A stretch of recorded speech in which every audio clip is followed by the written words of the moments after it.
All right. How's everyone doing? It's been a while. It's actually the daytime today, streaming for a change. Let me know if there's Robo Voice. I'm using the same setup as before, so hopefully Robo Voice is out, gone, finished, forever. Um, yes, haircut. Um, I'm gonna start off the stream on the chiller for some 3D mark. Basically, I want to make sure that my theory is correct about there being no more Robo Voice, and also being no capture card dropping anymore. As soon as I have any sort of problems with either of those, I'm just going to switch to LN2 and 2D, and then hopefully we're fine.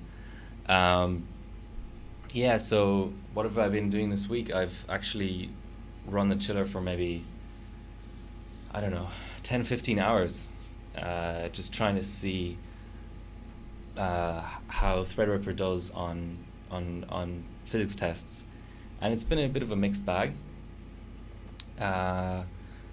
For the more recent physics, I'm pleasantly surprised at how good it does, how well it does.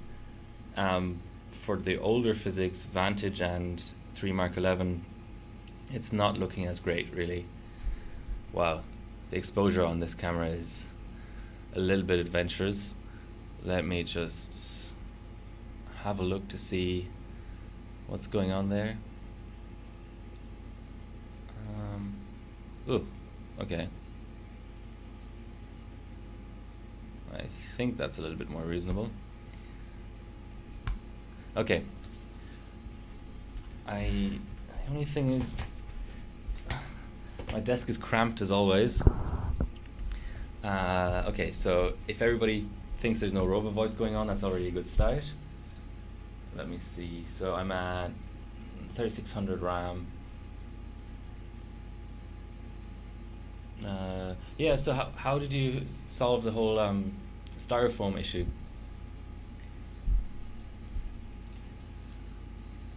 Let me get a baseline run in of TimeSpy. So this is the HD 7970 Lightning that I've been working on all week. 1220 is the core clock that I've been using.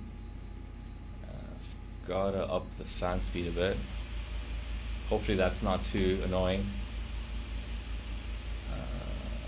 Let's give it a bit more memory as well.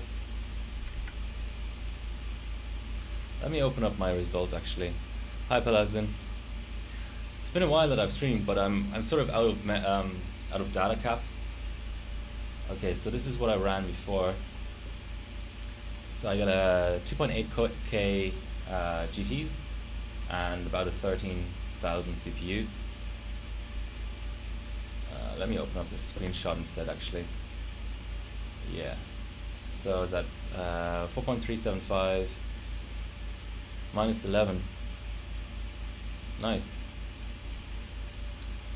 And I was actually at the same RAM. Okay, let's keep it there. And 1600 memory, so let's go 1650 memory.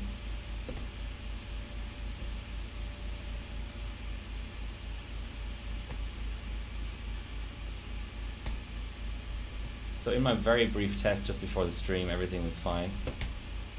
So let's make sure the capture card doesn't drop off. So what have I plastic with foam insulation, nice. I have my chiller set to 3 degrees, which is the lowest setting it will go to. It won't actually maintain that, but I just haven't done any mods to the chiller or anything. But I'm happy with it. I can get 4.4 gigahertz. That's plenty. Wrecked. So what are you using for your chiller again, Ella? It's basically an AC unit. How do you actually get it into your loop? So now the GTs are running. So if people could just confirm one last time that there's no Robo Voice. I'm just going to keep on talking. If that's the case, if I have no performance drop, no robo voice, no capture card dropping in between resolution changes, then I'm really, really happy. Now that's what I tested earlier, but yeah, sounds clear, that's good. Okay, so story time basically. So the social media that I use the most is Instagram, and what I put up there is a post a day called hashtag today in XOC history. Evaporator sitting in cooler with cooler acting as a reservoir. Sounds like a pretty nice setup. So yeah, I put out a post a day for that date about something that happened in overclocking history in the past. Hey, thanks White Shark for doing that for me. So I'm probably about a month and a half, 2 months into that. I also put up stream announcements and then just random pictures, funny bias shots, that kind of stuff. So I'm at 96 posts there at the moment. Let me go to my Insta actually. Hopefully I can switch views and switch back without the capture card having a hissy fit. Let's see. So yeah, I'm at 97 posts actually, and 100 followers. I crossed 100 followers this week. So this was my last today in XOC history post. Yeah, just talking about iGPU benching. But I've posted quite a bit there. Yeah, I'm a month in actually. So the fun thing about today's cast is, or today's live stream is, I can basically I'm gonna cross if things go all right, which I expect because the chiller setup I'm really familiar with now. I'm gonna cross 1,000 hardware bot submissions. I recently crossed 100 followers Instagram. I'm gonna make my 100th, maybe not on stream, but just right after the stream, my 100th Instagram post, and it's my 20th live stream as well. So that's a lot of nice things happening at the same time. So I'm hyped about that. And maybe I can get a global first on Threadripper later on on LN2'd, we'll see.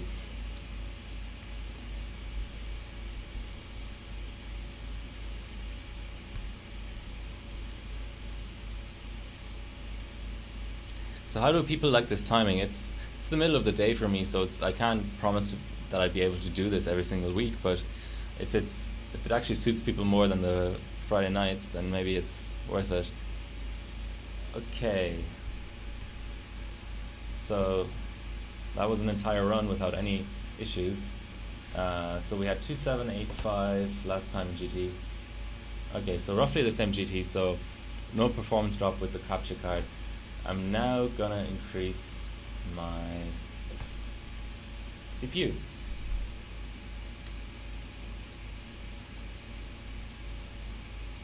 Let's go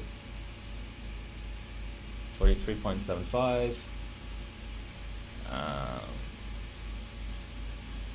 Maybe inch up by like, I don't see any artifacting or anything, so I'm gonna just go up like 5 megahertz core on the graphics card as well.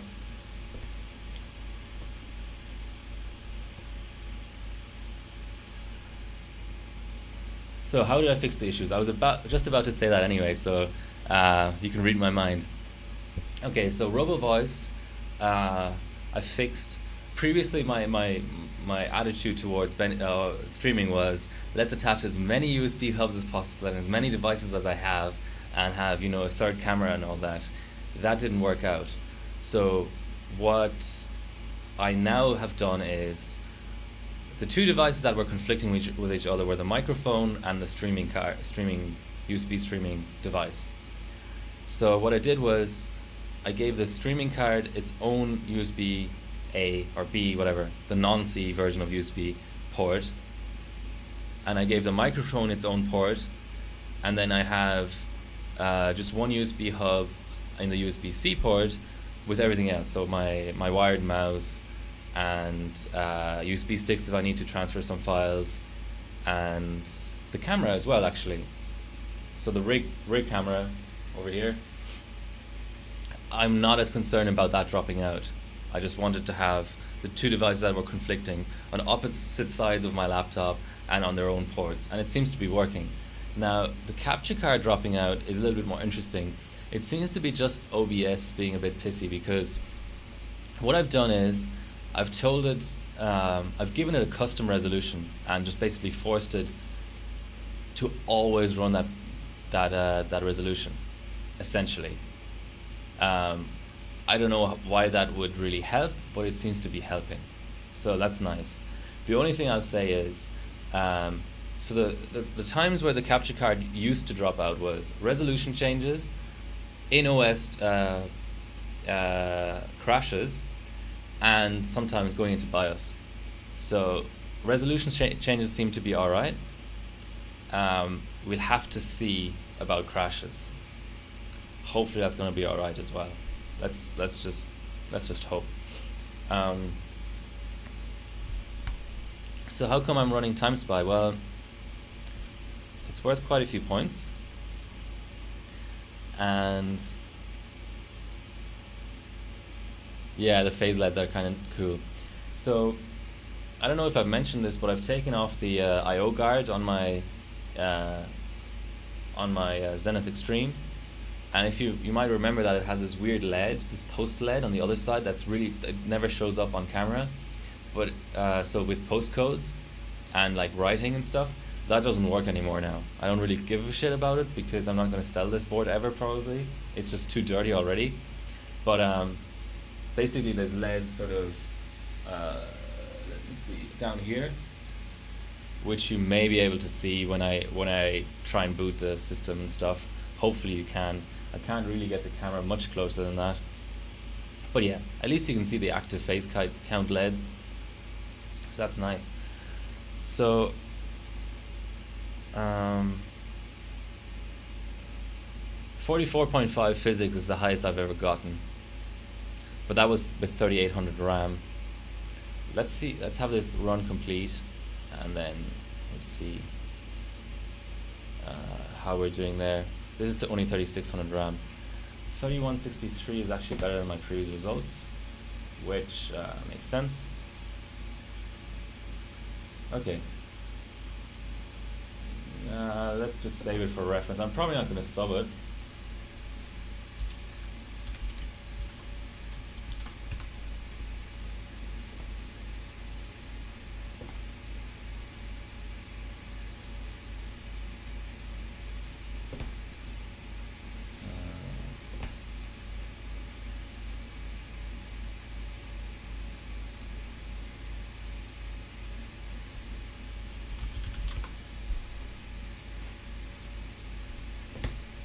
Okay, I'm gonna induce a crash by going too high on the CPU, I suppose.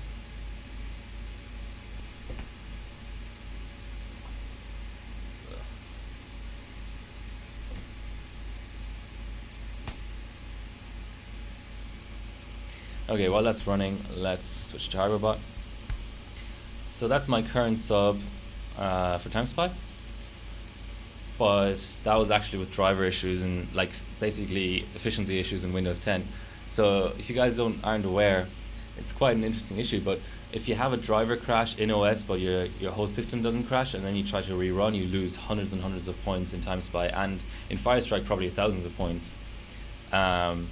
So that's why this is basically actually clocked a little bit better, but it's 120 points slower. And I've been going up against some countrymen. So I've been going up against Bilko and Jordan. So that's why I'm running this bench, because I mean I've beaten Bilko already, but I'm only 3 points away from Jordan. So that'd be nice to get that done. What else can I show you guys? So I'm starting to put together sort of let's go TimeSpy regular. So that's another interesting sort of point, I suppose. If people aren't aware, TimeSpy Extreme doesn't give points yet.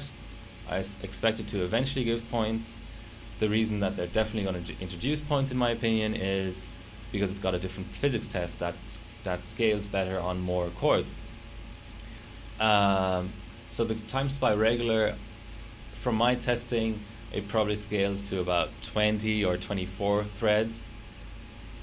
So sometimes people, well, actually on the high core count, they definitely do turn off hyper-threading or SMT, because there's no point. 18 cores is better than 36 threads in that regard. So I'm just trying to put together some comparisons here. This is an old result of mine. So you can see, I mean, yeah, I'm behind a chip with 2 more cores, but I'm also, like, in terms of IPC, you know, frames per, how would you describe it? Frames per core per megahertz, I'm ahead of the 10 core and probably around the same as a 12 core. Yeah, 4000 megahertz CL12 feels amazing, man. Where's that? Oh, down here. Yeah, that's 8700K. They have really good IMCs. So that's looking nice. But Time Spy Extreme is a completely different bench, and I'll actually show you guys in a minute. It's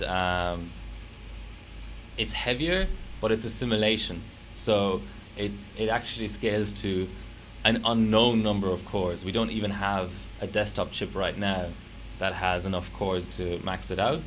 So that obviously gives Threadripper an advantage, certainly with the introduction of 2nd gen in a couple of weeks. But even right now, just in terms of bang for buck, you know. So here, this is again an old result of mine, but you can see sort of, yeah, I'm 1,000 points behind, but also 700 megahertz.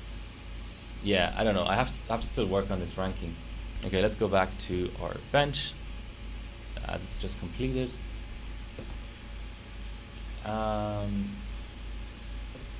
Oops.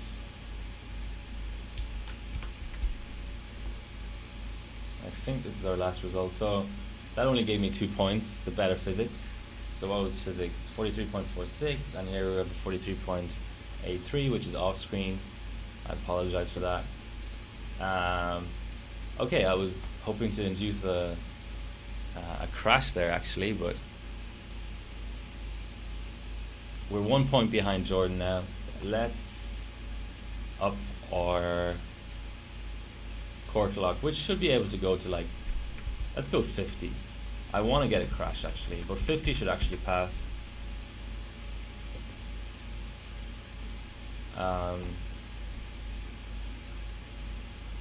My best run on this card this week was 1260 in Firestrike, but that was before I liquid metaled the core, so hopefully I can get a little bit more out of it now.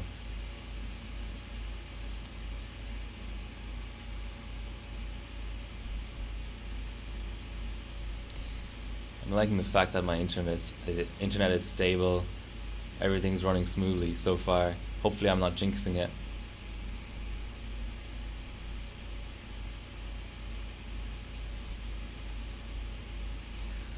So yeah, I'm sort of getting into 3D, which is fun.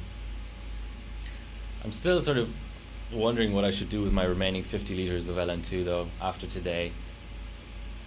Yeah, stable internet is nice. What else happened this week? My second HD 7970 Lightning seems to be dead, which is a pain because it was a really, yeah, I need to LN2 a GPU. I might LN2 my 290X, make ice cream. No, my LN2 is not food grade, for sure. My dewars were used for like bull semen and all that kind of crap before, so you wouldn't want to use that for food. I do have a pod. Where is it? Let me see if I can see it from here. Should be somewhere on my shelf.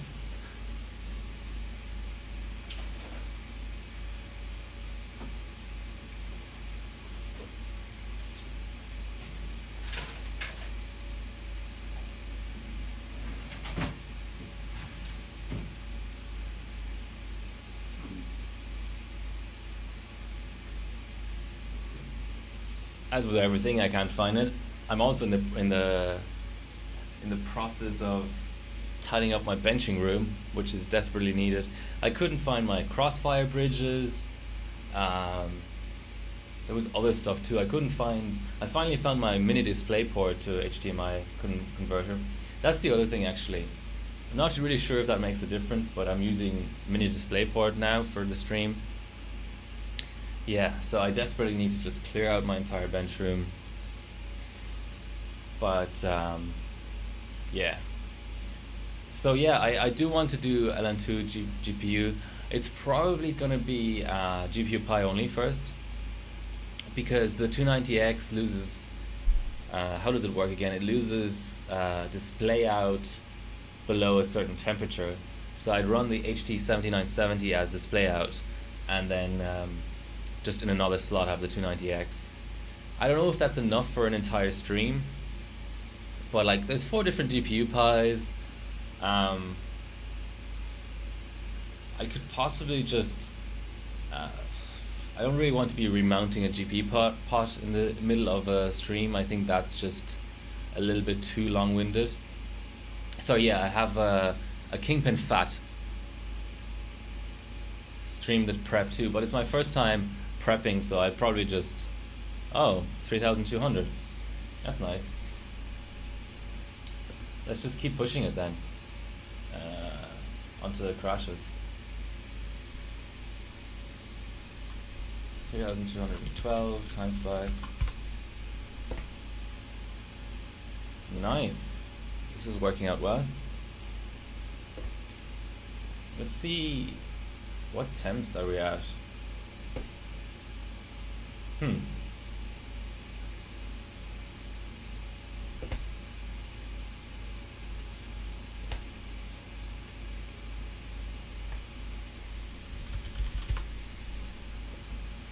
Alright, that was 1250. Let's try 1275.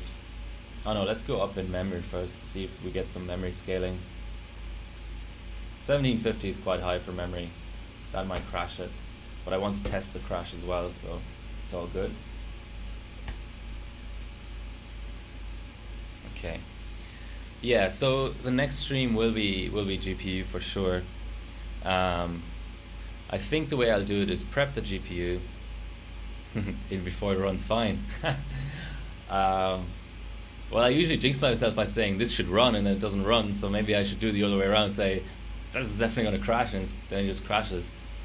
Yeah, so I'm going to prep the GPU, have everything ready, give GPU Pi a nice run through, just a bit of efficiency testing. That's easily an hour and a half stream.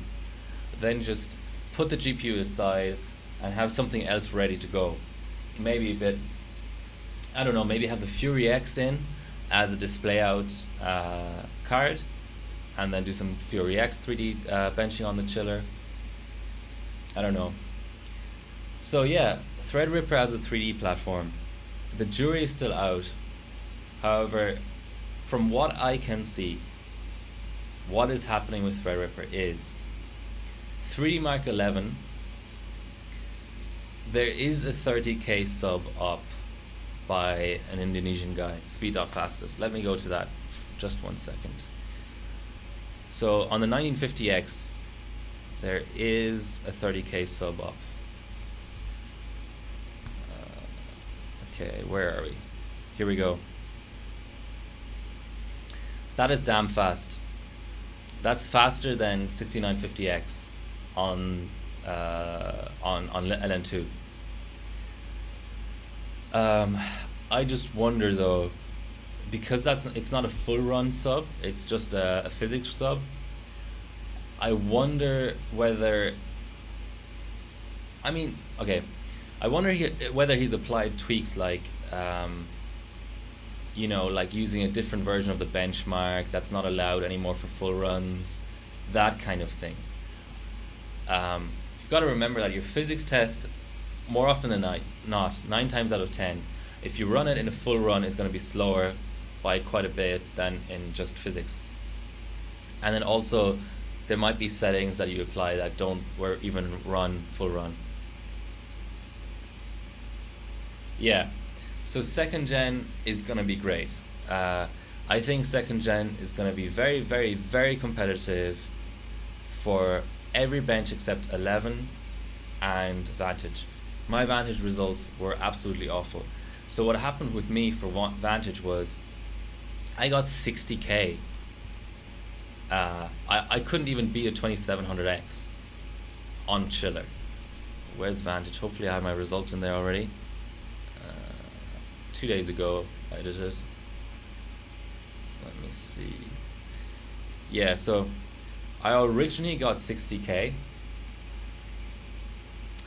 As I see a few drop frames, let me just drop my video rate a tiny bit.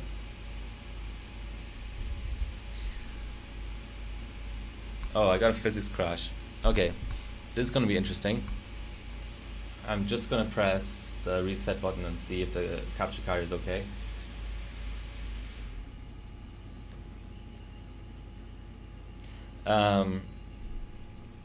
So I got 60k at 4.4 with slower RAMs. I think I was on 3600 CL 12 1010, so tighter but slower RAM. I upped the RAM and I got 10k out of just RAM, so that tells me that Vantage is so incredibly latency dependent that gives me that much of extra score. Now I'm still below an 1800X on LN2'd, so that's absolutely horrible. It's just the two dies. Oh, I also switched from regular mode to core per core RAM, so the RAM is forced like NUMA versus non-NUMA, whatever it's called. But the problem with that was I couldn't clock my RAM as high. So I'm saying RAM, but it may actually be on core as well, Infinity Fabric. Basically, because they're tied, I can't determine which is really causing my score to be so low. But basically, unless I can get like 4000 RAM, Vantage is looking awful. Like even if you look, so Speed.Fast knows his physics, right? His physics is below 5960X LN2'd. So yeah, that's not looking great. Oh, by the way, that was SMT off as well.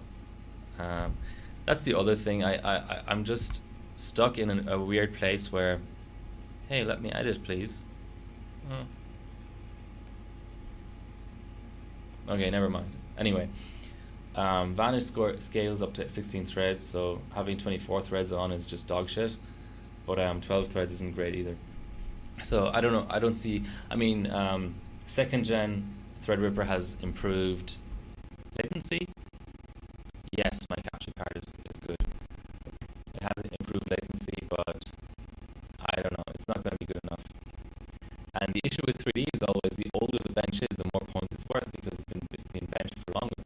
You know, so not great, not great. So depending on what my chiller is set to 3 degrees and it's constantly running, and my ambient is actually quite high today. Oh, Robo Voice.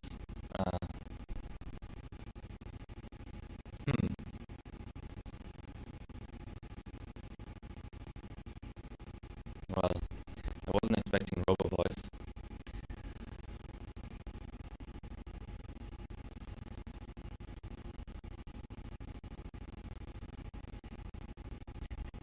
I can do stuff to attempt to get rid of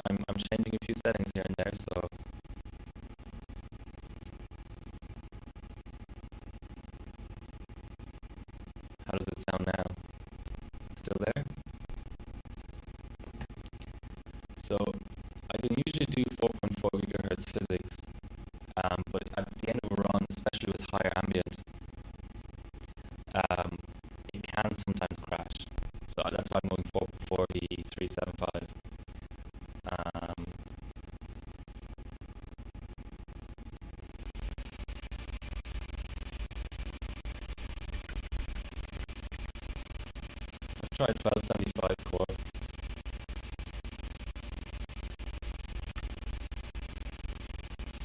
Power limit up. Yeah, there's a delay. So just let me know.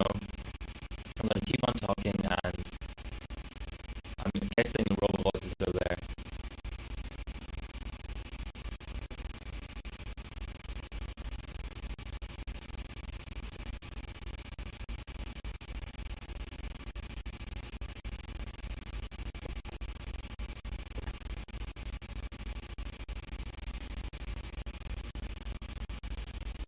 So, RoboVoice still there?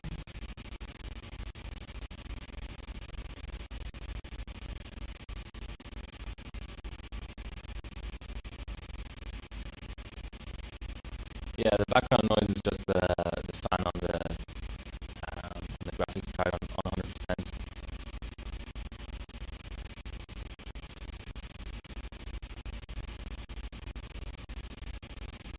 Okay, how does it sound now? Just fiddling around with some with some audio settings.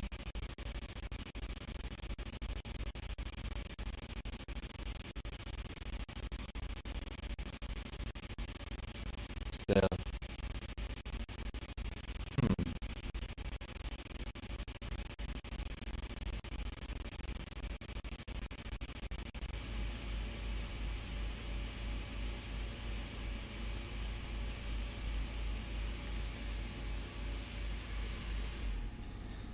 Okay, 1275 core didn't work.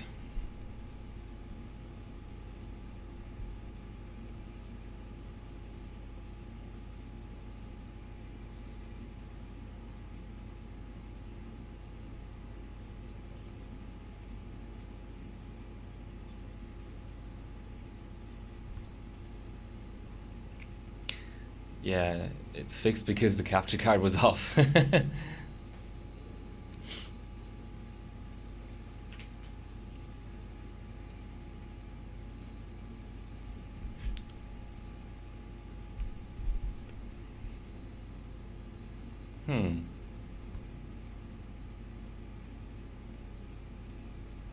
Nice, okay.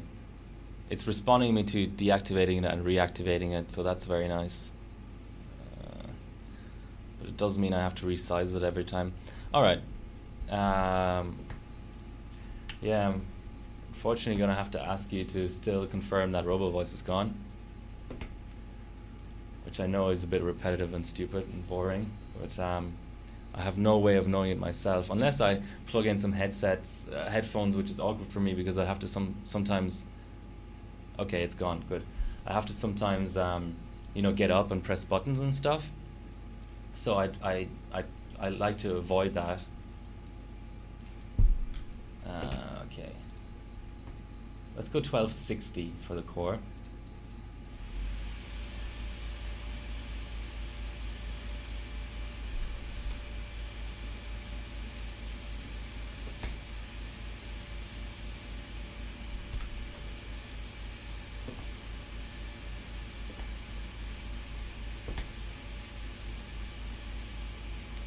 By the way, public service announcement. There's a new system info. Does it show in here actually? It shows when I open up a result. So we're at 6.11 now. Let me quickly show you. Yes. So sorry, 5.11. 5.11.681. Is it right? Like, it looks pretty clear to me on my end, but is the writing and stuff visible enough? It's quite high resolution. Okay, so we've got our core dialed in. We have our CPU not yet dialed in. Yeah, the higher ambient really makes a difference. I was able to get to about 3.5 on the chiller degrees Celsius. Sometimes even below 3. But today is quite a warm day for winter, so it's sort of sticking to 5. So that means lower physics.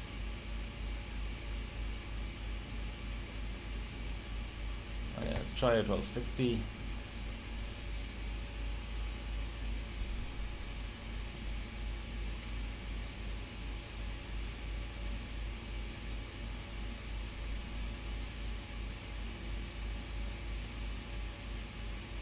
Hi Slow Cool. Don't remember seeing you on my stream, but welcome. Ask me anything. I'm sure you might be a bit curious to see somebody overclocking on Twitch. It's not done a lot. I only know of 2 other people who do it. So now we have a GT running. I'm just going to assume Robo Voice is still gone, but of course let me know if it isn't.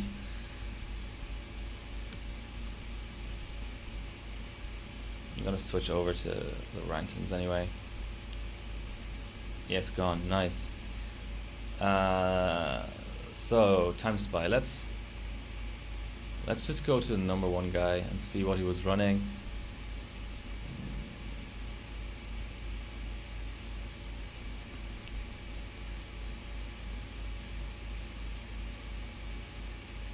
Only 19 results. Interesting.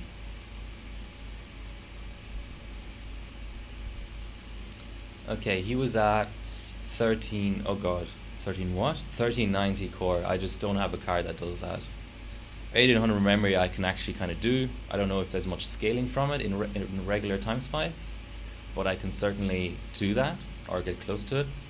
But he has 7820 at 5 gigahertz. Can I chill the card? Yeah, I do have a block for it. I might do that in a future stream. I'm just still a little bit disappointed because the points for Crossfire on the 7970 are just outrageously high. It's like some benches are 50 points. I have a full cover EK block, yes. However, on a chiller, full cover is actually kind of a disadvantage because you have more condensation issues. But it's doable. It's just yeah. The problem with that is as well that I would imagine that what I would want to run on the card would be like 10 degrees. And what I want to run in my core is as low as it will go because I have no condensation issues whatsoever. I can run for hours and hours without even worrying about it. So I'm sort of hesitant to run cards on chiller because I don't know how much scaling I get out of it, because I think I really have temp issues as it is, and it would also hurt my physics. Okay, so this guy is out of reach. He has better. Oh, I actually have better physics. I have about 13k physics. Yeah, see, Lord Nickel, that's the issue. So I can't catch Tom Lol. I probably can't catch this guy either. 1350. Nah. Let's check out Samsa Rules. What is he doing? 5960X is definitely beatable. RAM is sort of pleb. 1360 core. Okay. Okay, my run has completed. It's a 3223. Yeah. Portable AC unit. Yeah, at that point, if I'm gonna make that much of an effort, I would actually prefer to just LN2'd the card, to be honest.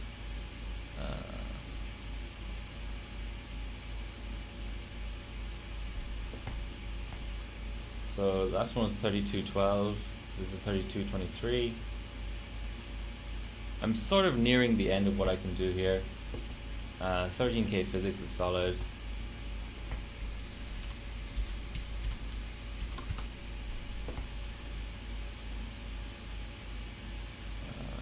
Of course we need GPU-Z.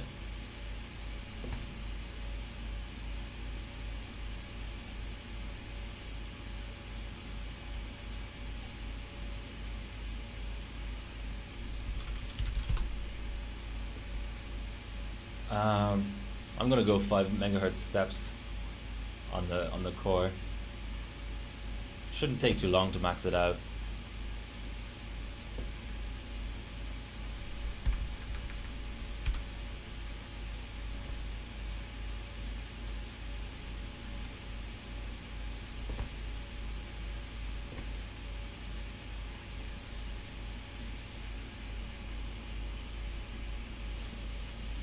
Okay, so I want to get as much air in between me and Jordan as possible, so he can't just re-bench.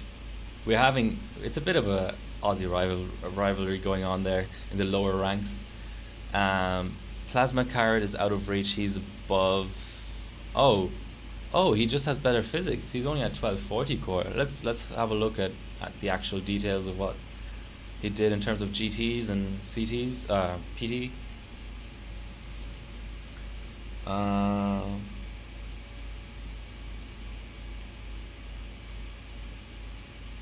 don't understand. Hold on. His what? Look at that CPU score. What's going on there? I don't get it. How is like I have 13K CPU. How is he so high on everything else? He only has a 4790K. And his GPU is a 1240 and he still has 3400? What the hell? I don't get it. I really don't get it. Let's go to mine. Let's just go to Jordan's, which is close to what mine is. I don't have mine up here yet. Oh, there's no screenshot. That's a bit of a pain.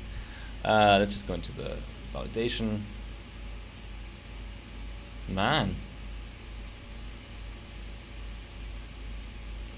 Okay. 5000 CPU score. Okay, so Jordan has like 200 extra CPU. So the GTs are 12.5 and 16. Or sorry, 20.5 and 16. 22. I don't get it. I don't get it. Can somebody explain this to me? This is 1300 core. Is this a bugged run? Is it just an older version of TimeSpy or something? It's version 1.0 and this is version 1.0.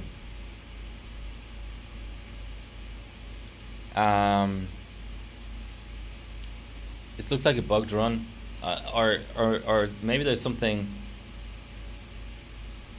Show you. This is Jordan's. I'll look at mine, the subbed one, which is from a couple of days ago.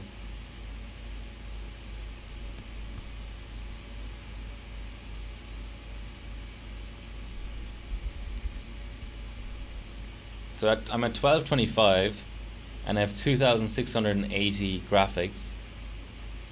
He's at 1240, which isn't that much more, and he's at 3200 graphics.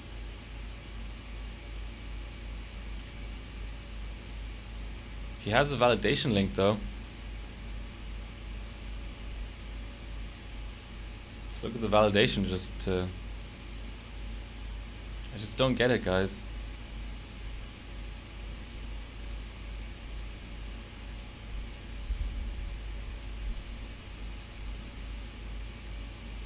Yeah, I mean, both his... No. No, the problem with that theory, guys, is Jordan's sub is on Intel, and it's on 8700K. If anything, that has better single-threaded. So this guy is at 5 gigahertz on a DDR3 platform, right? And here we have Jordan at 5.1, sorry, 7700K, 5.1 on the DDR4 platform with, I assume, tied memories and stuff. You know what I'm saying? Like, even, I get how Threadripper might screw with the GTs a little bit. What's the memory at? 5.1. Oh, 3000. That's low. Okay. Still though, I just don't get it. Okay, back to the run. I'm just gonna assume this run is bugged or something. Let's look at Aerotrax though. Aerotrax usually has good subs. 6950X, 3200 memory. What's his core at? 1330. Yeah, that's gonna be tough to beat. So here we have Intel versus Intel, right? One with better PT. I don't know what's going on. I have a result here. 3227. It's only 4 more points, but we'll take it.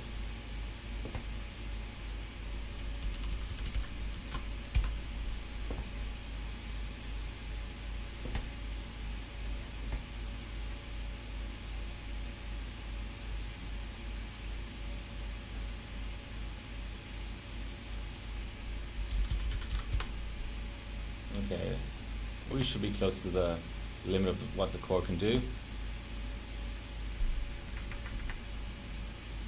1270. I think the crash run was 1275, so, and it was a late-ish crash, so 1270 should work. Just make sure my perf boost. Where's my perf boost gone?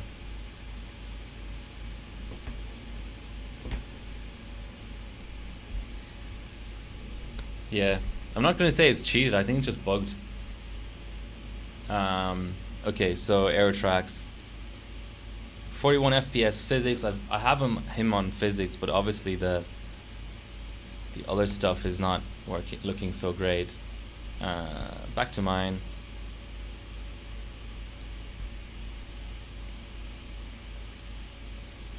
$2,600 GTs.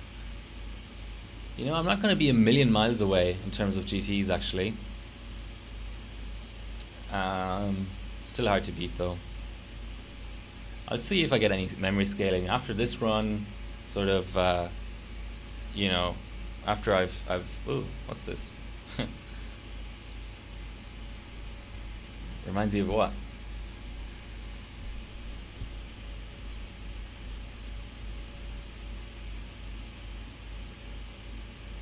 Violent Leprechaun, nice username, and welcome to the stream. There's a cog whistle in chat as well. Decaf Smurf, 10 out of 10.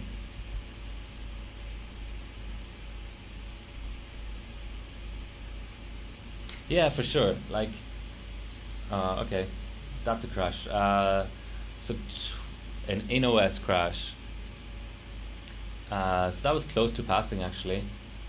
I'm gonna have to restart my PC because, well, what I'm gonna try actually is I'm gonna try the keyboard shortcut, which is Control Windows Shift B, I think. Yes.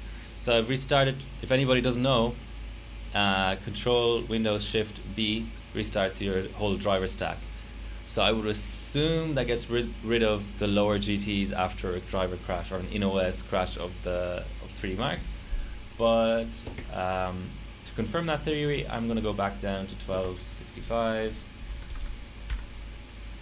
Well, I can go like 1267 or something.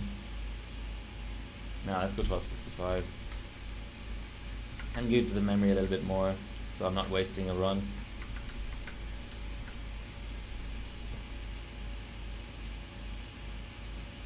Yeah, I think that should be good. Just going to restart 3D Mark as well.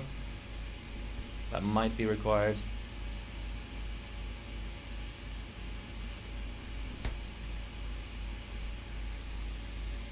Okay, yeah, so I'm going to look at your link in a minute.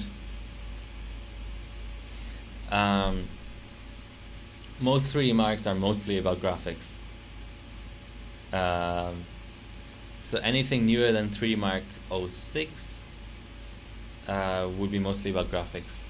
So oftentimes you can beat people with like 5 megahertz more on your graphics card.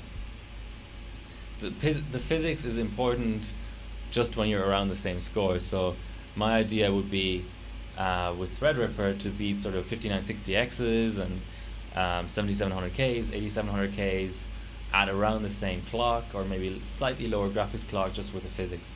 But yeah, physics is the only reason that, you know, Kingpin and all them use 7980Xs is because they're competing against each other and the margins are really slim. Physics will never save you, you know. I can't beat a GPU that's at 1300 no matter how hard I try. Okay. 18 FPS. Okay, those FPS look reasonable. Oh, R9 380X. So you're at about 1200, and the next guy is about 1140. Yeah, and he has a 39. Well, Sandy E doesn't score very well usually, and you're on 7700. Okay, nice score. Okay, we just have GT2 about to start.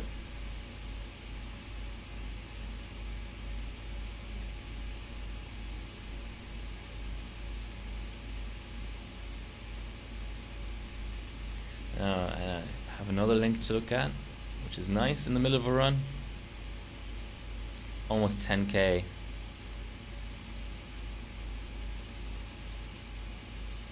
Yeah, there's a tiny bit of coil whine, but as long as there's no robo voice, I'm fine with that. 1886 memory, or core rather. 7700k. Seems like a normal sub to me, but nice mic then. I don't know what's a regular result on that GPU. Yeah, my mic is pretty nice. Let me show you the listing actually. Audio Technica.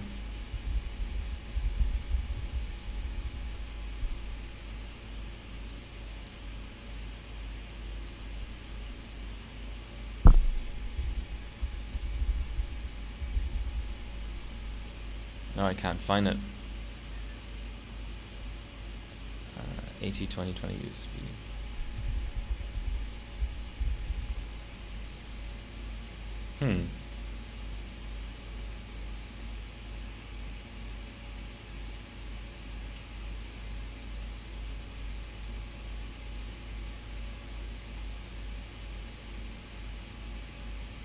My run completed.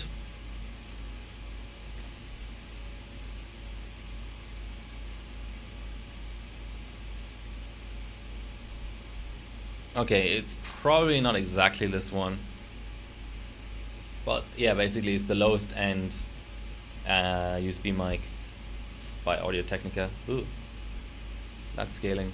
So that's what it looks like, and I do have it on that stand as well. It's pretty good value. Yeah. All right.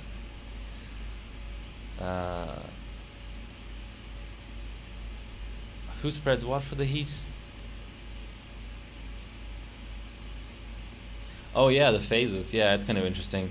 I wonder if that's legit, you know, like do they just do that just for show, or is it actually a representation of what the phases are doing?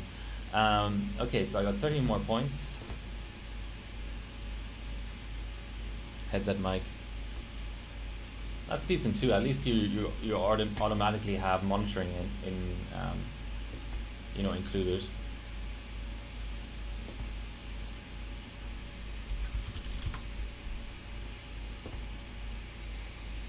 Do you ever stream, Lord Nickel? 1265. Let's push our memory a little bit more. We're close to maxing this bench.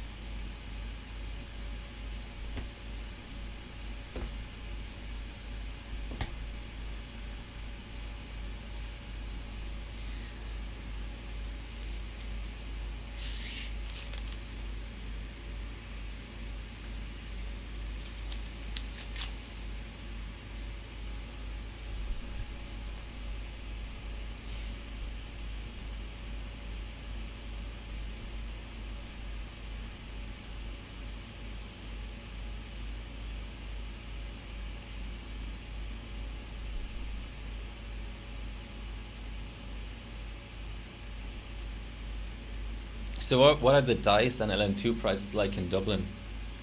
I'd imagine pretty bad, but how bad?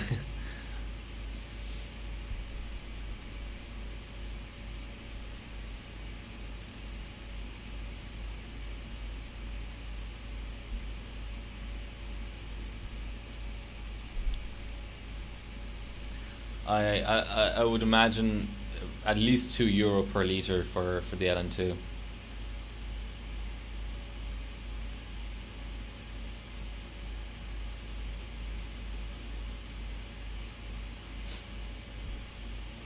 Wow. Yeah, the nice thing for me is I can even go and pick up LN2. Um, I think we have it pretty good. I'm seeing a little bit of artifacting, so this might be the best core setting. I'm glad I can run 3D on the stream. That's a good discovery.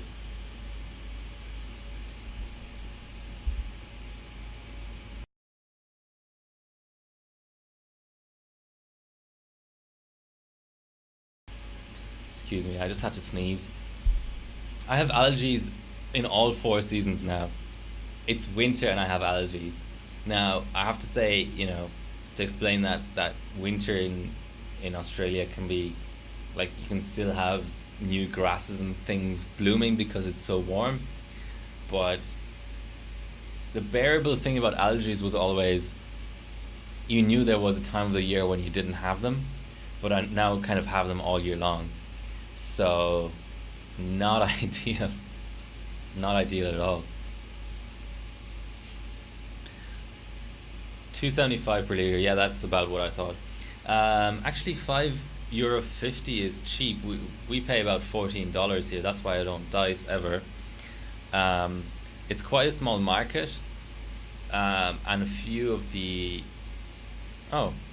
delivery is cheaper. That's nice. A few of the producers of dice, the big factories, have closed down because they needed to get some sort of I don't know. Yeah, it's really expensive because there were only like 3 or 4 factories, and then one of the factories or 2 of the factories were too old to keep running, and they didn't want to make the massive capital investment to keep them running, so the companies just shut down. And now the market is too small now. Now everybody can just dictate the price, and they do, because there's certain applications for dice where dice is the only option, like fog machines and things, so they can just make up the prices. So dice has gone crazy. My LN2 supplier does do dice, but just on a massive scale. He doesn't bother with small deliveries anymore, because it's just, even he can't make any money out of it, because the producers are just raking it in. It's like memory or something. 3260. So that's 20 points. Hold on, that's 20 points out of just memory. Let me see how it breaks down. So my physics was 12,964. Oh, I got a slightly better physics.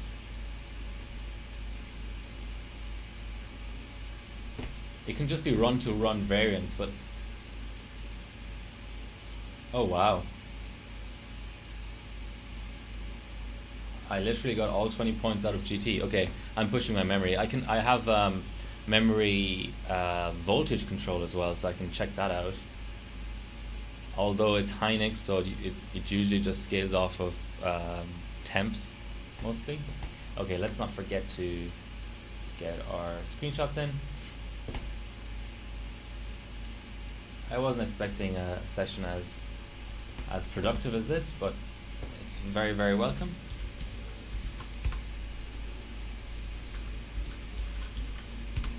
Oh, that was the wrong shortcut. Okay, so we have memory scaling. Let's give it another 50.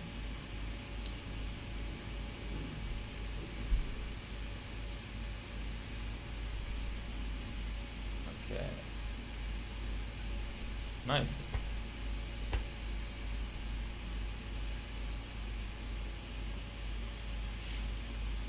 Yeah, White Shark. Australia is alright. It's not.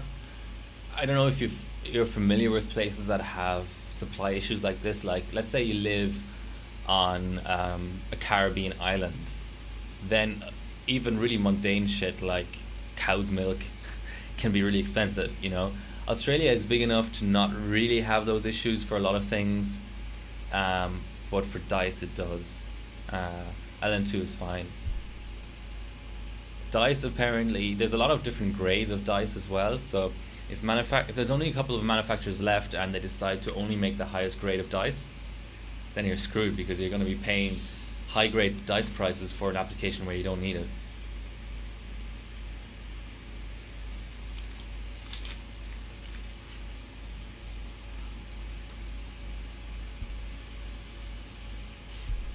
So I've shown, let me go to a kind of like spreadsheet that I have.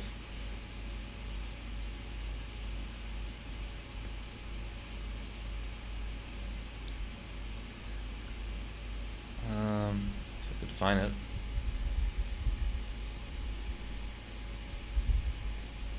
Wow. Oh. That's an in-OS crash. Okay, interesting. Let me... Oh, it got quite warm.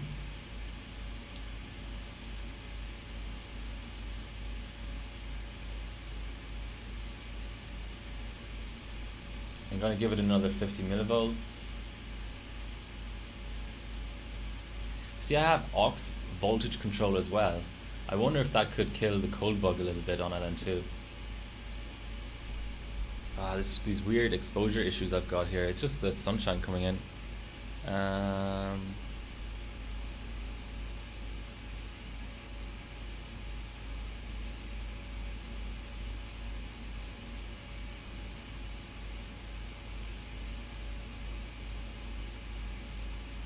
Oops, no, that doesn't.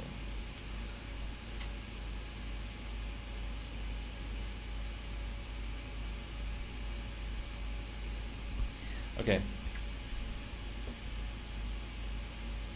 Afterburner skin. It's just the default choice. Use the red one. Okay.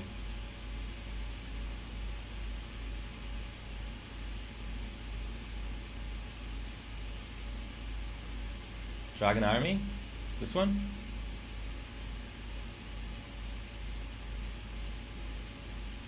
Okay, red skin. There we go. Are you happy now? Okay, I'm gonna give it 50 millivolts on the memory, and I'm gonna rerun. No, you want a different one? Come on, it's a red skin. What was I even talking about? Okay.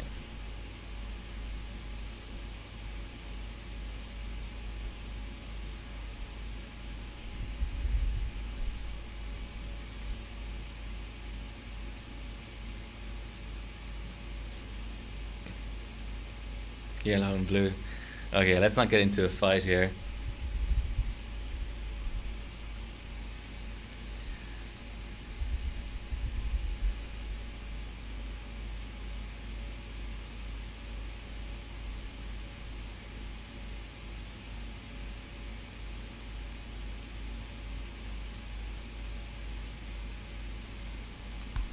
Okay. Here we have our past streams. Today is going to be I've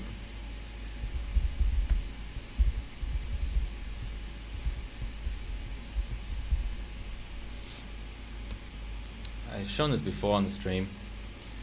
My aim is to sort of cover both ambient and sub-zero on all the different platforms.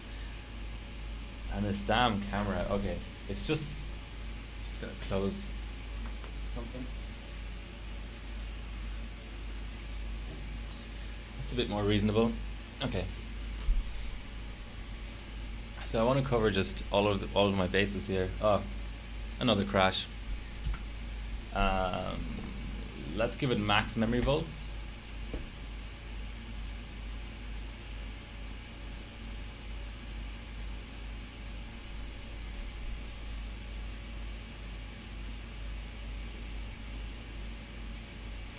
Misleading title.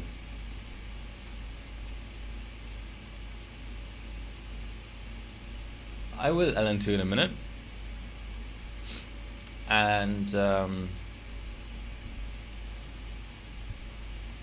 just call it Chiller 3D then. So yeah, I want to cover off all the architectures. Just gonna start my run again. Sorry guys. Shift Control Windows B.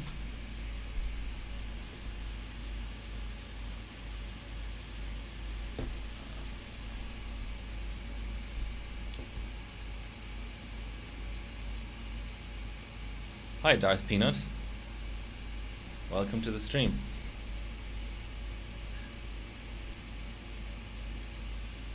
Hello, hello. This is overclocking. Okay. So obviously, okay. I won't be getting coffee anytime soon. I will be going back to 7350K binning eventually, maybe even on ambient. So that's fine. Skylake, I really don't have much Skylake. Well, thanks for joining. Yeah, I don't have a 6700K. They're still overpriced. The problem at the moment is you can kind of get, I mean, not exactly, but you can kind of get 6700K, 7700K, and 8700K for roughly the same price, which is kind of stupid. But yeah, I may eventually mod one of my boards to do coffee. I'm not going to buy a Z370, no way. So Skylake is probably not going to happen anytime soon. Skylake X, of course. I'm actually currently talking about buying another 7640X on the forums.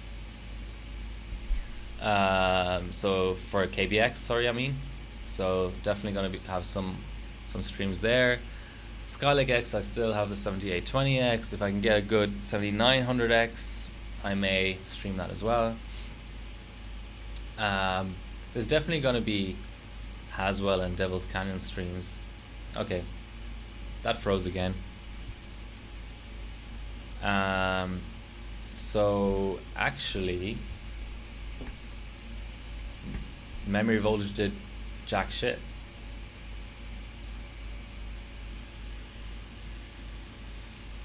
Did it even hurt maybe? I should have saved the profile.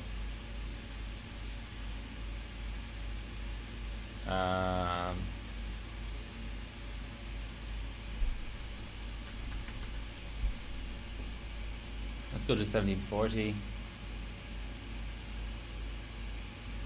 Yeah, let's try that. Gotta restart our driver again. I'm really happy that even driver restarts are working. This is solid now.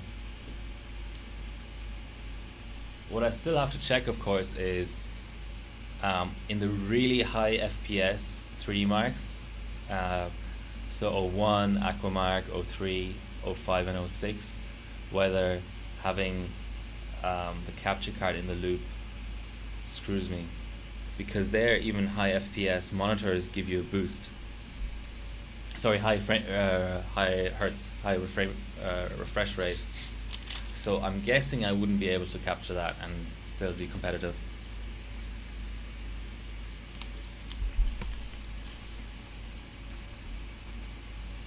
Yeah, so the sort of stuff that I'm not going to be streaming anytime soon, I would imagine. Oh, X79 for sure, there's going to be a lot of that.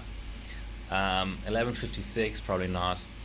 I do have a Rampage Extreme on the way, so then there should be some of this stuff going on. And I have a Rampage 3 Extreme on the way as well. I have a good 478 board, I just don't know when I'm going to have time to look at it, and of course there's older stuff I really, really do want to cover, just not anytime soon. Yeah, so in terms of 3D, I'm obviously very, very far away from covering all this stuff. But on the AMD side, that's another crash. I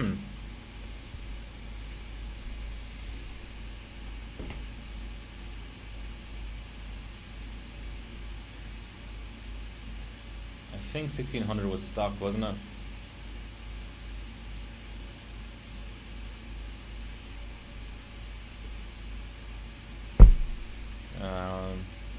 Okay, let's save this to profile 5, and now go reset. Yeah, 1600 stock, so I'm gonna reload 5. Hello. Oh, gotta set apply. Okay, let's go stock voltage and see how we do. That was a GT1 crash.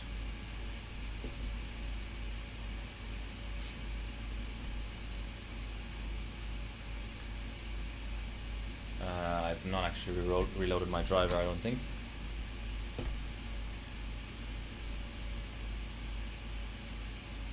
GTX X58 for sure, I will.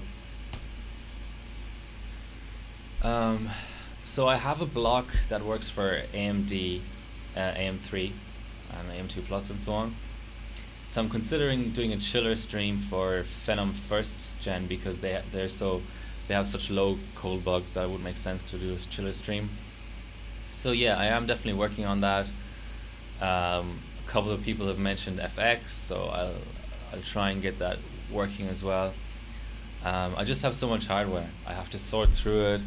I just have to see what makes sense for me to bench.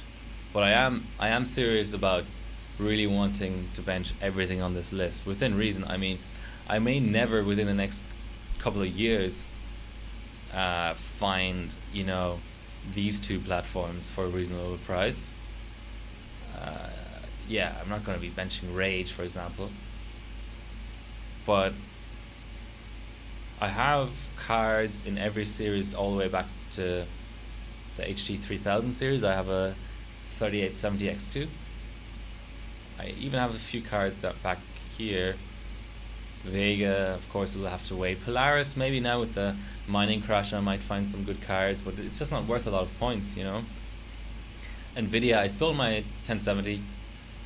It wasn't a good overclocking card anyway, but for sure Maxwell, I'm fine. I'm gonna run that. But yeah, some of the older GeForce stuff will be tough. I passed GT1. It was the voltage. Nice. X850.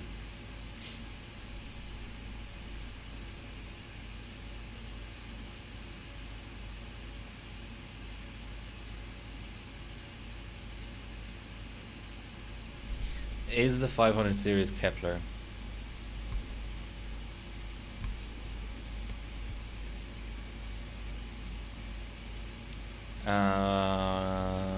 That's a typo. I think I mean 600. There we go. That makes more sense, doesn't it? There was Fermi 1, Fermi 2, and then there was Kepler. That's just a typo.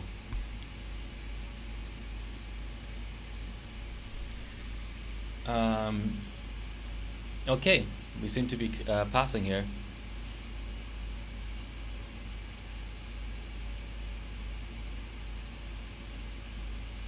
Oh, 700. Forgot about that.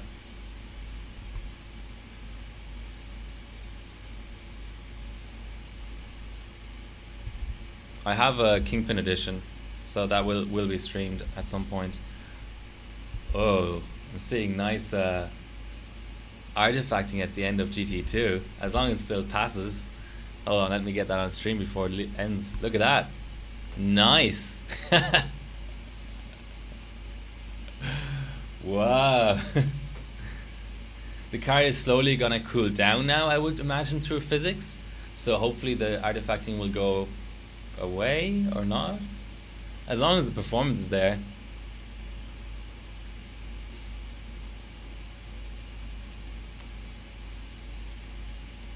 Gone to played. What's played? My god. Look at this. This is trippy. It is a new high score though, so if I can keep the window open, what should I do now? Restart the graphics driver. Hopefully that's gonna be good enough. No.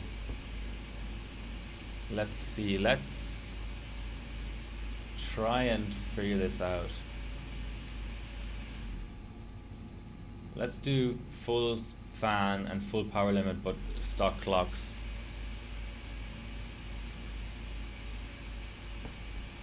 I can't screenshot this. Hold on, I think I only need a validation file, so if I can press the save button.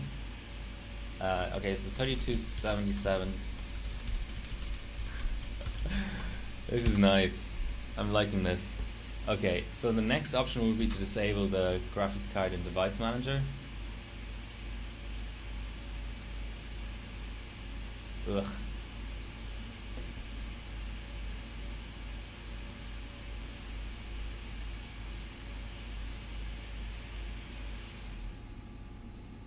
There we go. It's fixed itself. I'm just gonna re-enable it. Ooh. Yeah. Okay. That all makes sense to me. Alright. It would be nice to get to 2900 graphics. That would be pretty cool. I might stop after that. With this bench at least. I'm not sure I can make up the 70 points up to this aero track sub. Okay, let's do it like this. Let's get our run in, get our screenshot in. Should I bother with all the voltages and everything? Probably not.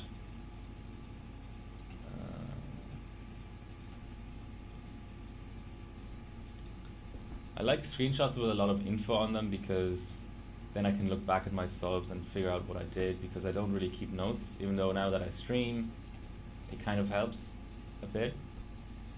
Of course, I need to reload my profile with the stock memory vols.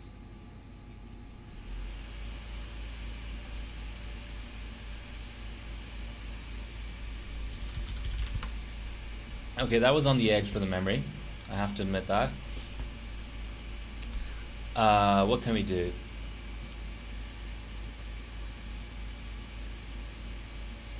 What can we do to get more performance out of this? Should I really be going single megahertz?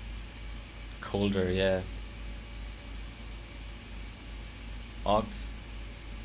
I don't know. There's a separate memory and aux. Aux is for like display out or something. It's not relevant to overclocking directly, but I think it helps with keeping the display out working on cold. What I'm actually gonna do is I'm gonna go a single megahertz core, and I am going to up my system memory. So drop the ratio. Oh, I don't have BCLK. Okay, I've got to reboot. So the way this board works is if you have a auto BCLK set in the BIOS, even if you have manual tuning enabled, you get all the control you want in Turbo V, but you don't get BCLK control in Turbo V. You have to set like 99.8 or 102 BCLK in order to be able to do that.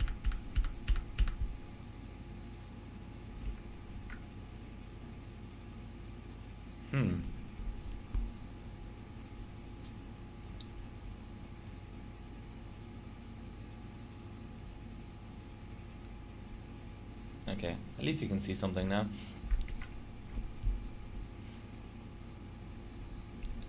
Let's see. So the CPU is showing 3 degrees. That's kind of nice. See, I've set 100 BCLK, but it doesn't help. I can usually go up to 101.6 without boot looping forever.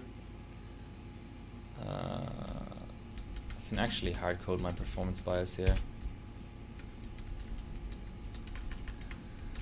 Now for timings, I can actually run 12, 11, 10, 10, but it's slower, which is kind of odd. Well, it's not that odd, but 1.85. It took me forever to install Windows 7 on this because I had to actually change this to Gen 1 because Windows 7 has some sort of a limit on the number of PCI Express lanes you can have active. Okay. I'm just trying to think what else I can. Okay, let's just go for that. Yeah.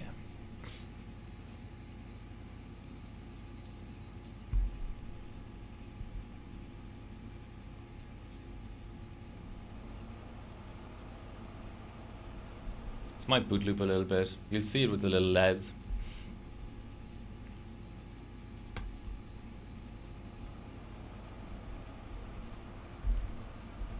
I'm liking my new mouse. I got a mouse for $5. My other mouse on the benching rig is a Logitech MX 518. It's kind of a legend.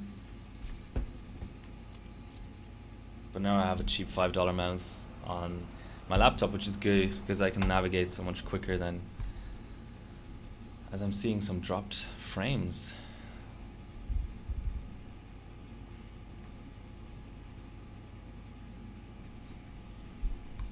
Yeah, with the multi-monitor setup, it's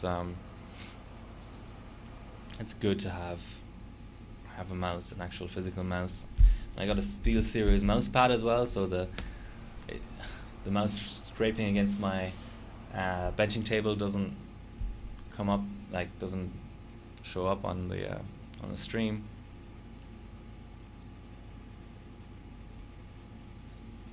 I think that's a post.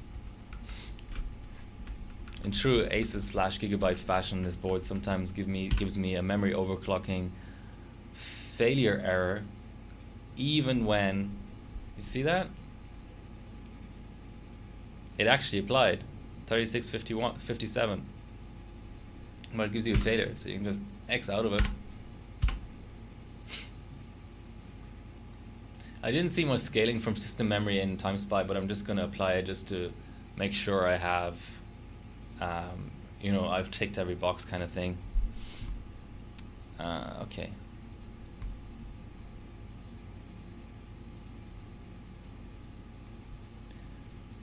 This is slightly annoying, but I'll take it. It's better than actually losing output completely.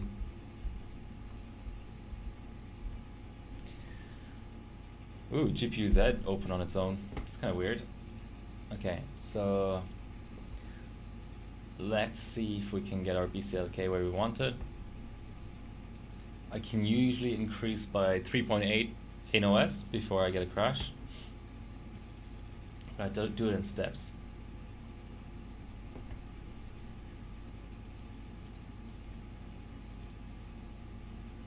My maximum is probably not optimized, but it's close enough. I mean, that's like only slightly more than a gigabyte per channel, so that's already pretty low maximum.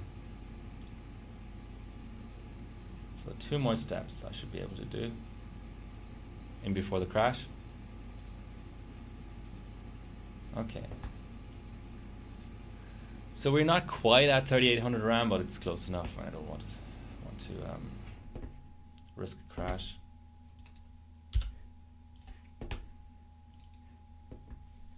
Oh, I'm actually at 2.9 on the chiller. All this rebooting gave it a breather. Yeah, I wouldn't skimp on keyboards, but I would skimp on my mice.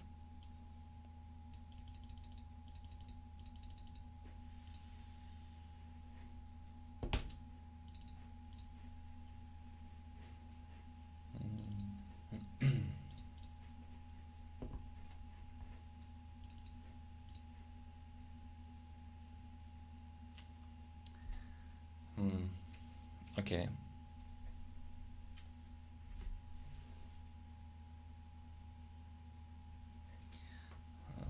Sort of looked like I had a leak there for a second, but I don't.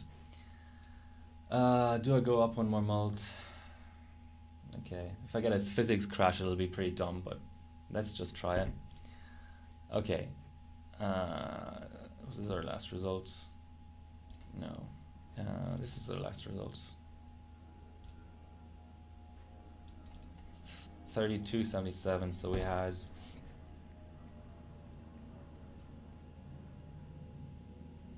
$1260.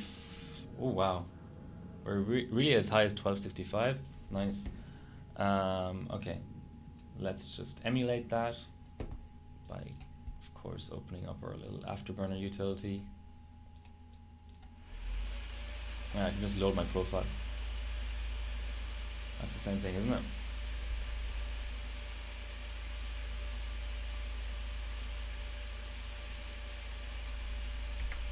Gonna give it 1 more megahertz.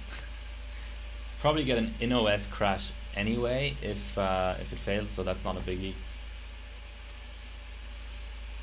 This might be the last run of Time Spy.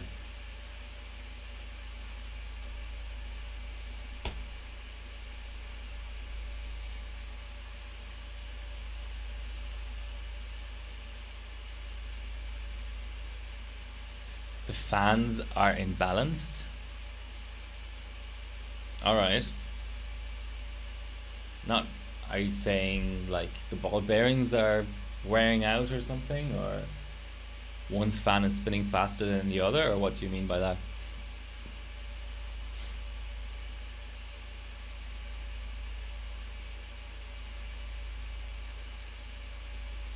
Yeah, maybe I should get one of those. Okay, yeah, sort of off center or whatever.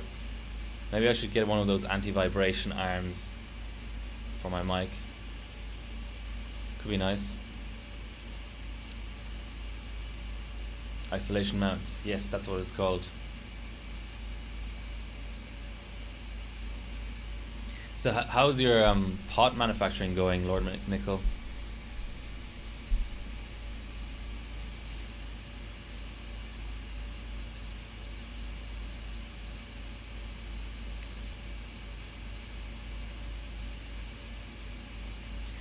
So what was the previous result? 3276 or 77, I think. Hopefully we'll see a little bit of scaling from system memory.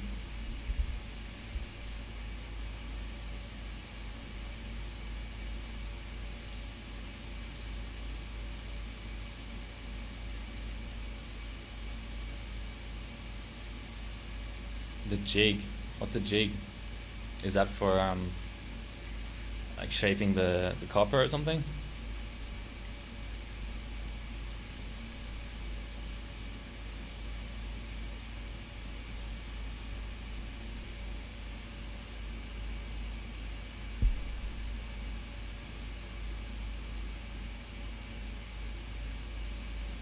I wonder where the screen tearing is coming from. Not that I care too much, but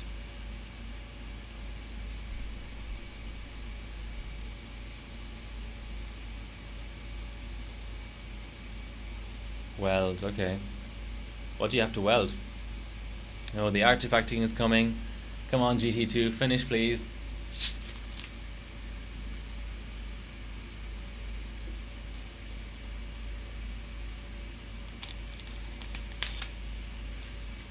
Should have had lunch before the stream, I'm hungry.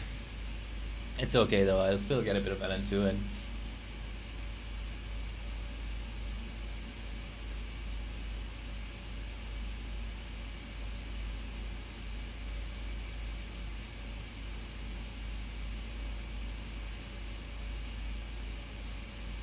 Okay, that's a pass. Oh, this could be dodgy. 5.3 on the chiller, this may be a crash. So the way the chiller works is it tries to stay within 2 centigrade of the target temperature. So what can happen is you're at 4.9 when the test starts, and it considers that within the range, and then only when you cross 5, oh, where did I lose points? The hell?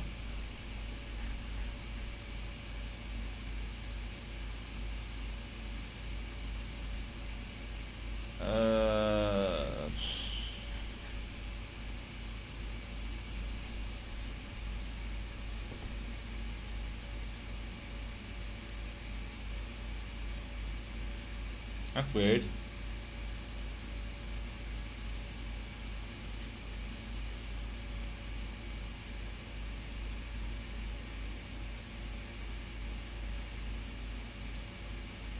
So increasing system memory. Darth Peanut, I'm trying to beat Aerotrax, and Aerotrax it has 3340, but I'm probably not going to get there. So system memory makes GTs slower. Fastest system memory makes GTs slower. Okay, let's.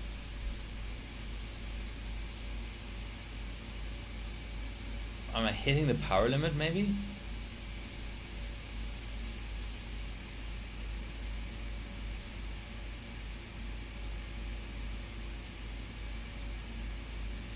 Yeah, let me just restart the bench, restart the driver.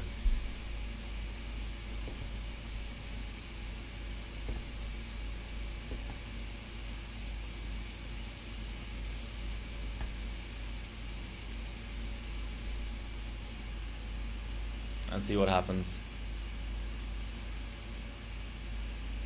Yeah, I have a 3277 currently.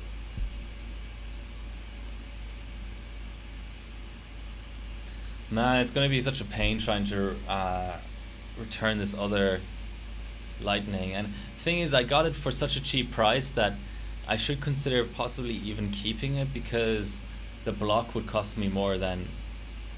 I'm saying, like, the price wasn't terrible for a dead card plus a stock cooler plus a block.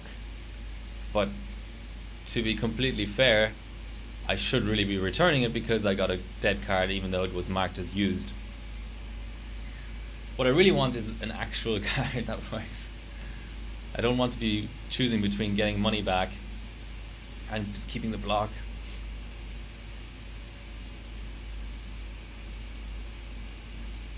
How are these? What are these GTs even looking like? So I'm trying to beat a 20.38 FPS.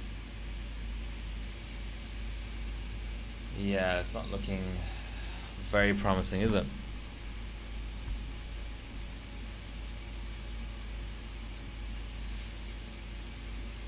But you always get that jump later on. Oh, partial refund. Is that a thing on eBay? Okay, that's it. It's a crash.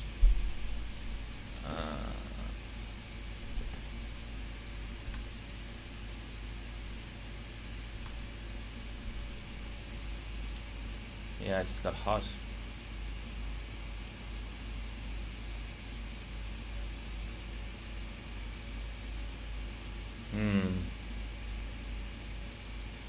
What would you even value the card portion of an $80 listing though? It's worth considering for sure.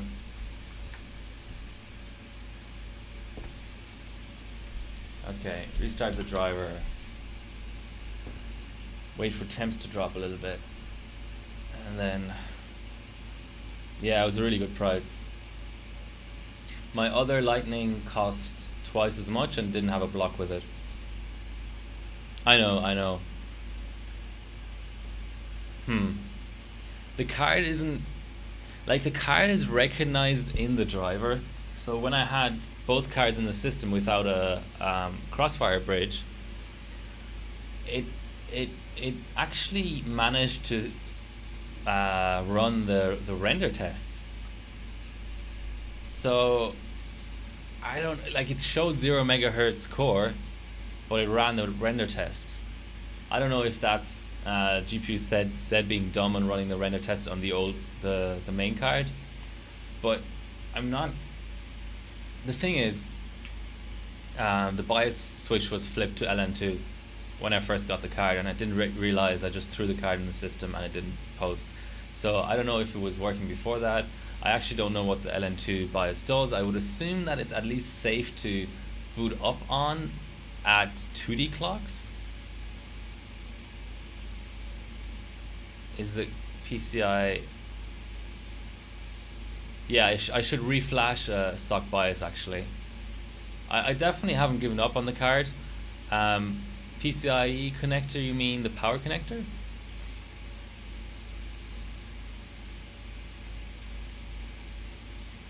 Oh, please finish GT, and then there can be a little bit of a breather for the card in between GTs, and hopefully the temps drop enough. I wish I had a pause button. You know what AMD motherboards don't have? They don't have the pause button for in between GTs. Okay. And they don't have ROG Connect, which is a bit of a pain. So it was a 19.57 GT. Nah, still Still just screwed. Yeah, slow mode can kind of emulate pause, but it's trickier to pull off. The only thing I can say is I should be dropping my mems again. I must be getting timing errors or something. So let's drop my mems. Rerun to make sure that efficiency is back, and then go on to Time Spy Extreme. I won't bother restarting the capture card. I'll just let it recover once I get back onto OS. Okay, so I was seeing that before actually. Now that I think of it, I was seeing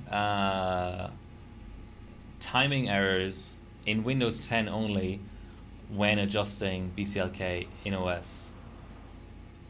So maybe what I should actually be doing is booting as high as possible. So the next strap up for memory from 3600 is 3733, which I haven't gotten to post yet, but I haven't really screwed around enough with termination voltages and that kind of stuff. So that's not an option. That would obviously be the best of all worlds. In Windows 7, I can comfortably BCLK up to, in OS, up to 3800 RAM, and that runs fine at 12, 11, 11, 21, 29, 1T. In 10, it seems to be the case that I need to BCLK up as much as possible in BIOS and leave it at that and not touch it in OS. So I'm going to try that next. A run at the same settings as previously, just with BIOS BCLK. No, it's refusing to go to BIOS now.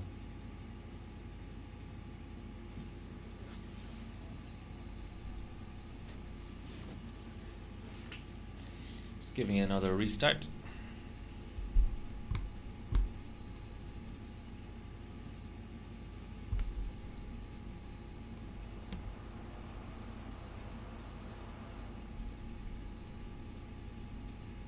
Okay, pins on the actual, alright.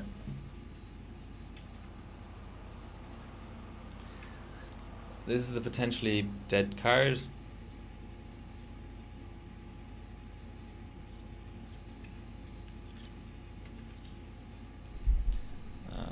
Let's see if I can. Is that normal, the way that?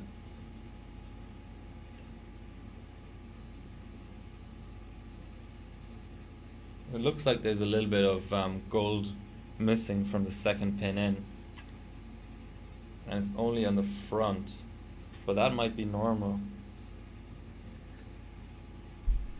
Okay. I think you can see it. I don't know. If someone can tell me if that's normal or not, that'd be nice. Some pins have that. Okay. So we are at the BCLK that we want to be at.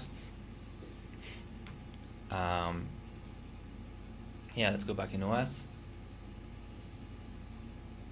I haven't given up on it. Oh yes, the capture card recovered on its own. Sweet. Sweet, sweet, sweet.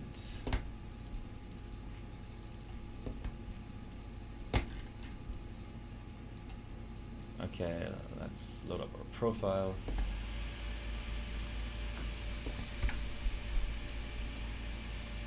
No, let's not even attempt that. Why did I open two ZPU Zs?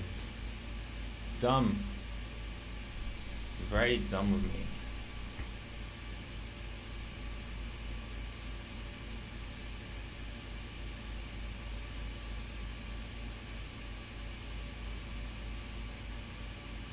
I think 42 is the right multiplier. Oh no, a little bit more. Quite a bit more actually.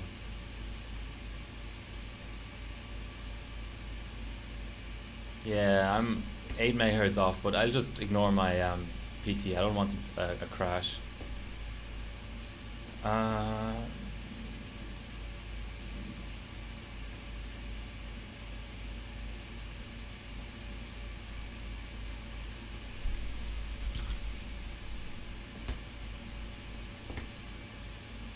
Just in case. My perf boost should be fine, but let's just reapply.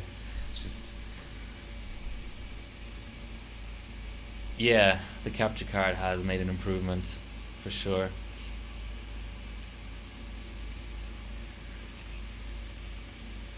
Oh, you watch the VODs, nice.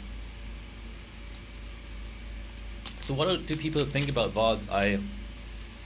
What I do is I highlight them so that they stay on Twitch forever. But I also export to YouTube just as sort of like a backup option.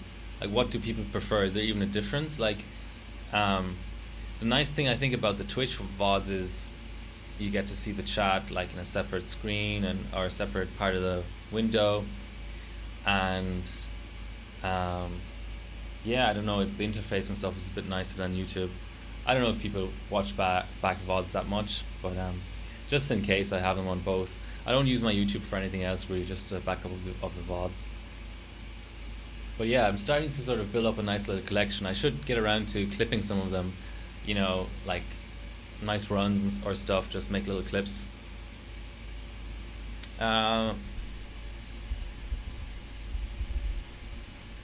This is my YouTube.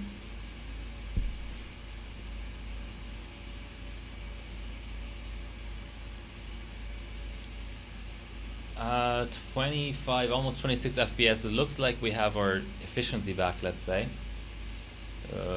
Starting to see some. Yeah.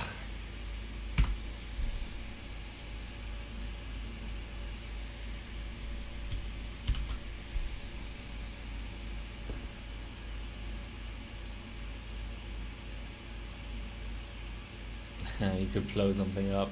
Yeah.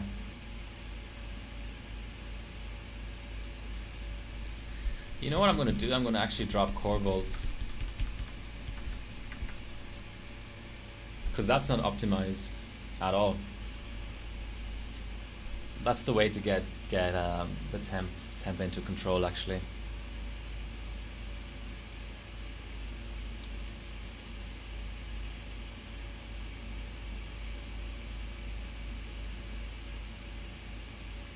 I'll wait for it to drop to 30.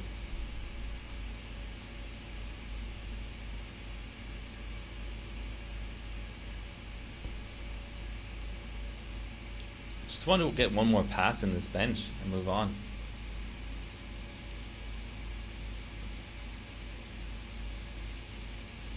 Come on, give me 30. You can do it. Stock cooler. Wow, there's even a Fahrenheit option here. 30, there we go.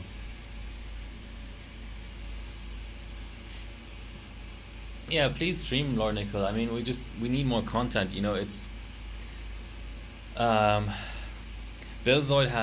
tends to have these sort of more monumental streams where he doesn't stream very often, but when he streams for a long time, and it's well prepared, and he has hard mods and the works. Dr. Weeze is also on the Twitch overclocking team. He streams a lot. Oh, nice.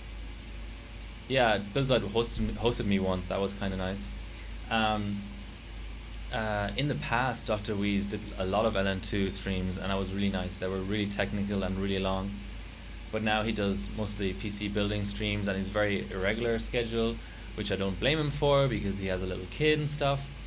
But basically, that means we have sort of like, between all of us, between three of us, we have like 1.5 streamers, you know, because our schedules are so irregular and stuff. So yeah, I mean, just because of how much data cap I have and other concerns, just with time and things, I stream maybe once or twice a week, which is the most regular of everyone, but still not amazing. I'm wondering whether I should hit pause mode now, but let's just see how GT2 goes. But yeah, it would be great to have sort of 2 or 3 streamers. That would be really nice.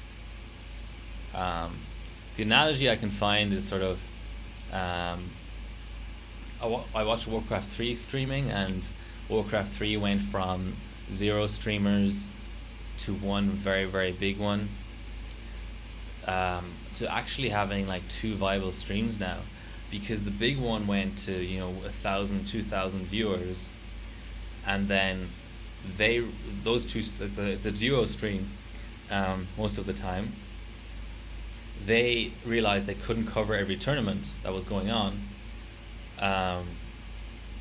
so some other guy started streaming, and they promoted him because they said, look, we're going to cover these tournaments, and that other guy is going to either cover another game in the same tournament in parallel, which is really nice because then people actually have a choice for coverage, or going to cover in another week that he might also cover just completely different tournaments. So you get really nice coverage, and that's the kind of thing.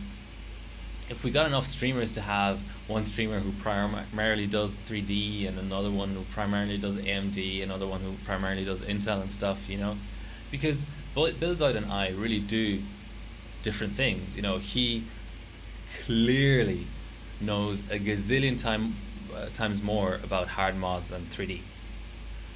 And for me, I'm just more familiar with Ryzen and Threadripper, and I don't know, for 2D we're sort of similar in a way. Like, he just refused to install Windows XP, for example. So if you ever want to watch a SuperPi 32M run live on stream, it's gonna have to be me, unless he changes his mind. Okay, that's 5 points more.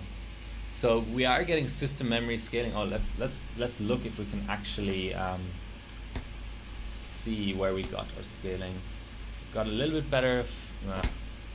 It's off screen, of course, isn't it? A little bit better PT because of the memory, and just flat GTs. Okay, where do we go from here? I think that may have to be it. I don't really see an obvious way of getting faster. We're solidly ahead of Jordan, but quite a bit behind Aerotrax. But that's okay. We're going to be slotting in here with quite a bit of spare points above Bilko and Jordan. Okay, that's it for Time Spy today. I think we've sort of beaten this dead horse enough. Okay, catching up on chat. LN2'd the card. Not for this bench. It's not worth enough points. Yeah, I do, Darth Peanut, I completely agree. I think we're not at critical mass. You need, for any kind of topic to be viable. Billzoid has the advantage of having the exposure through Gamers Nexus. But for the actual category itself to broaden and be more viable, you need kind of a handful of streamers at least, 3 or 4. Because I watch other streams. I watch poker streams, Warcraft 3 streams, and you just have streaming every goddamn day of the week. So you can just dip in and out of it. Whereas for OC, it's the case that you could go an entire week without even having the option of watching a stream, which is definitely not ideal.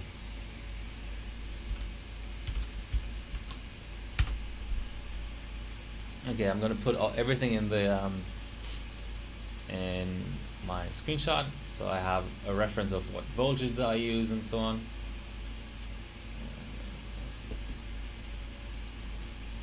This is always fun trying to fit stuff in.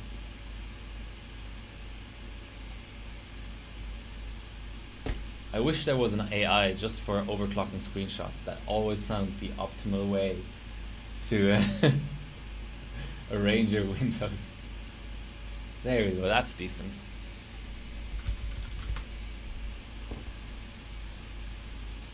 Now I'm going to go Time Spy screen, and the way I'm going to do it is I'm going to drop my core a bit.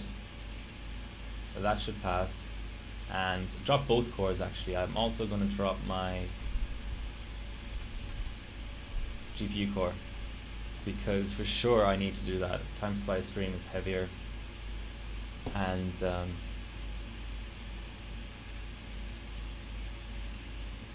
oh, I didn't. Did I save my validation file? Yeah, here it is. Okay. So now, Time Spy stream.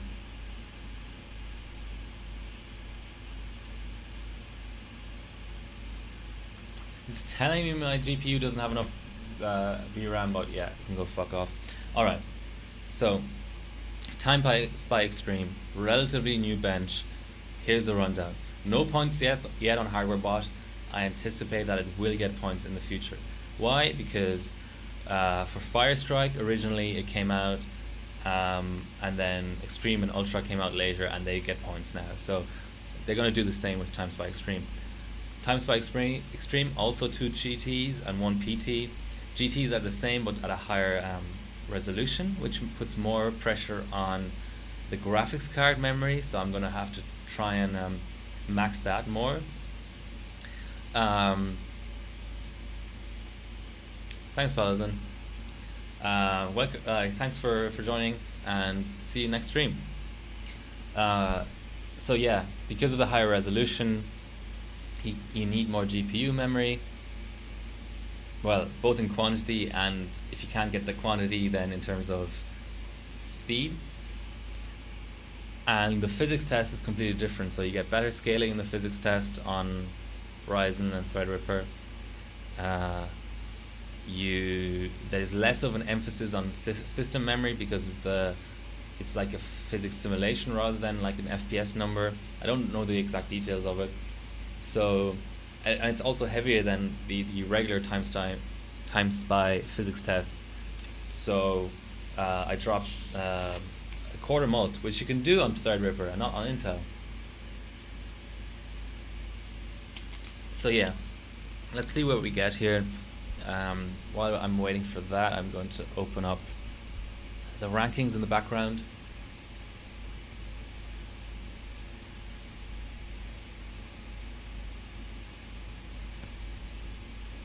Not Firestrike Extreme, that's different.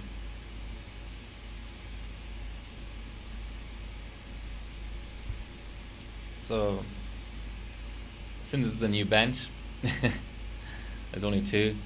My current sub was done with broken drivers, I think. That's why it was so slow. But let's just have a look at what I was using.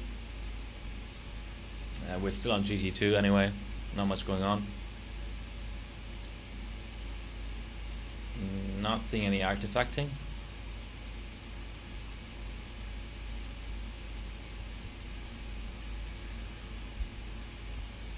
So yeah, the physics test is in milliseconds rather than FPS. So I got a 1522 at 1225 core, but crucially I didn't clock the memory.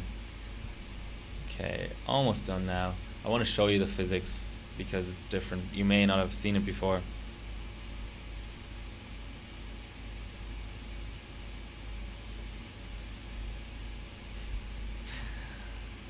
By the way, my face cam seems better now. I changed the FPS, the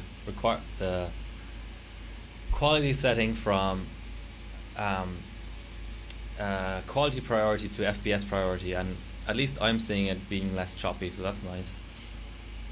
I'm still figuring this whole streaming thing out, even 20 streams in. So yeah, this test takes longer to load, is heavier on the CPU, not as memory bound as far as I could see so far. So here we go. Is that a crash? Okay, I need to downclock my CPU even more. That is a crash.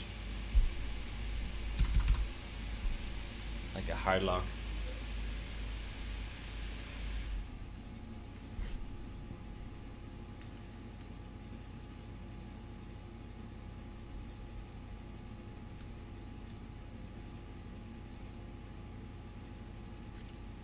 Yeah, I just want to get the gold in this, and then I don't know. Should I run the fire strikes as well? What do people think, or should I mount up the LN2 pod?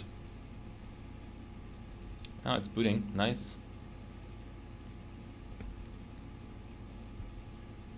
It's a pretty PT though.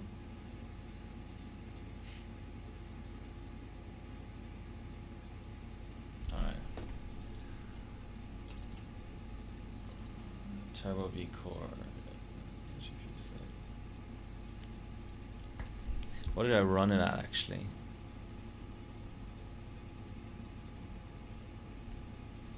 I did it at 4311 core.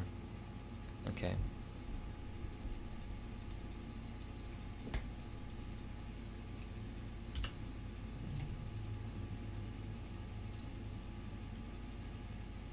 Oh, I've got to load up my profile.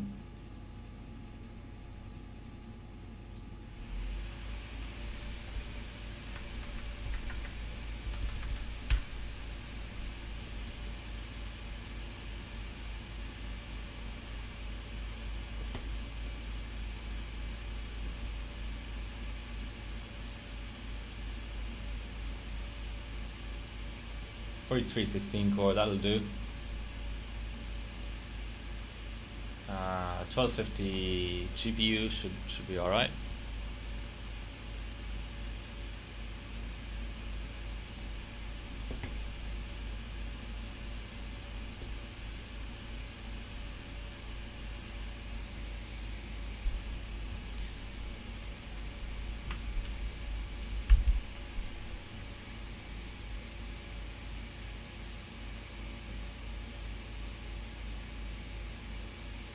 Might grab a bowl of cereal or something before LN2.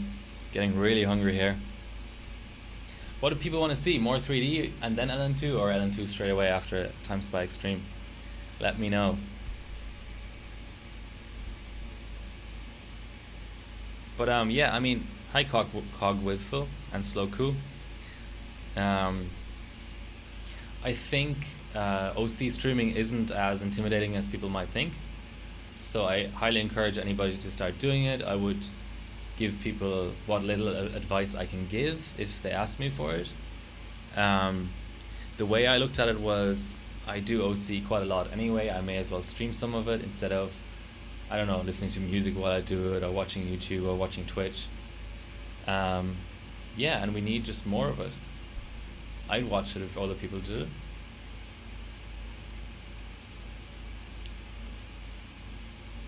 Hopefully this will be the first and only run that I have to do with this bench.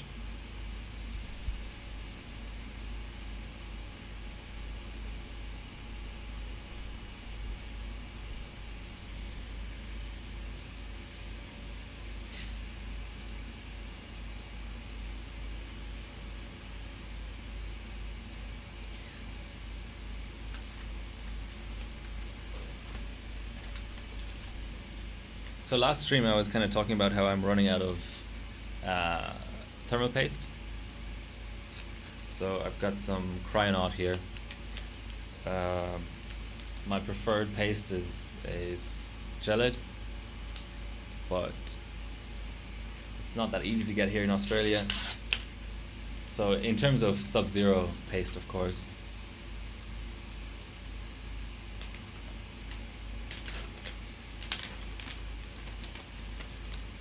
it's the big tube of it. All right, GT2, let's go.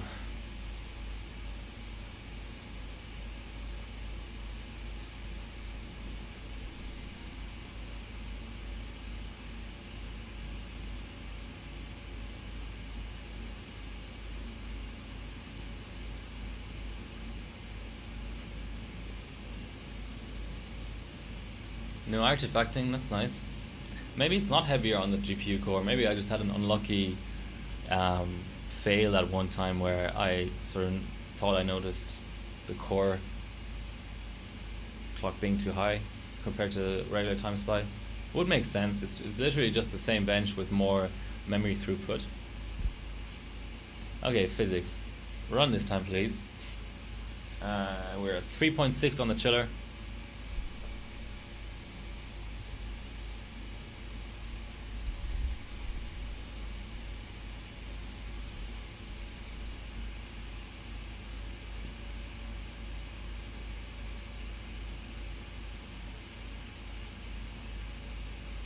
Come on. My quick disconnects, in case anybody is interested.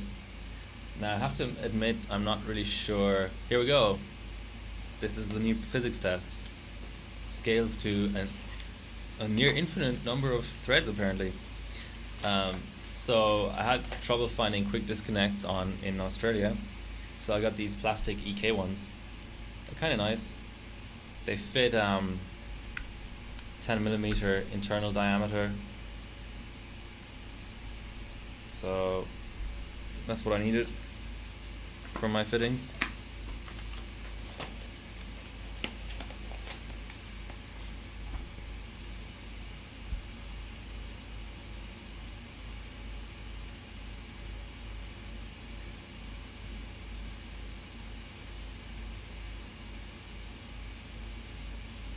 It's a pretty test. It really is a pretty test.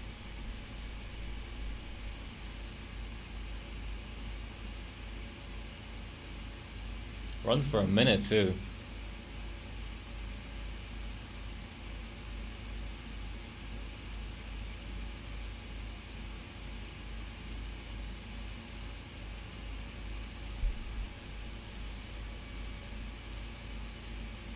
Oh, has it crashed? Has it actually crashed at this latest stage? How is that even possible? Oh no. Okay, my previous result was a 1522. Yeah, I think it has an AVX workload as well, so that's the only thing that would make it a little bit disadvantaged on AMD. But the massive thread scaling, I think, outweighs the AVX issues. Okay. Plasma Carrot's results. Take a guess what result he has. It's a 1641. I'm gonna have to rerun.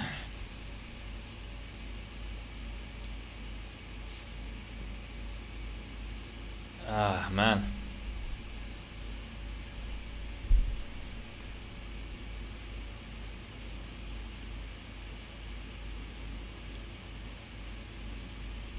Way lower core clock as well. I'm giving up 100 points against him.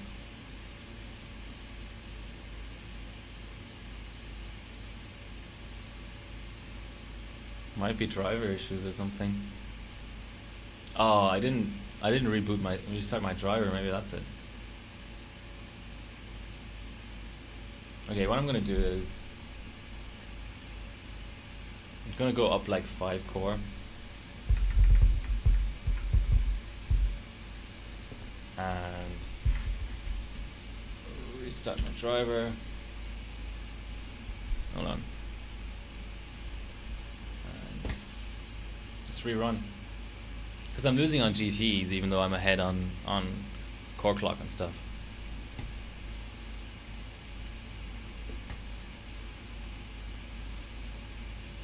Nah, fire strike extreme. Time spike extreme.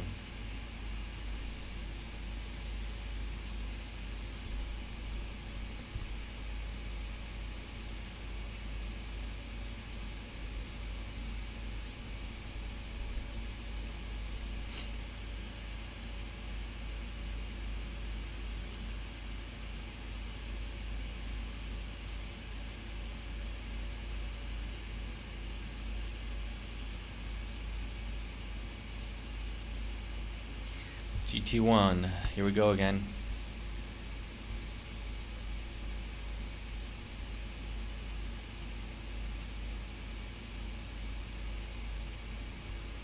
Oh wow, these 580s have been relisted. 2 cards with 2 blocks for $100. That's going on my watch list for sure.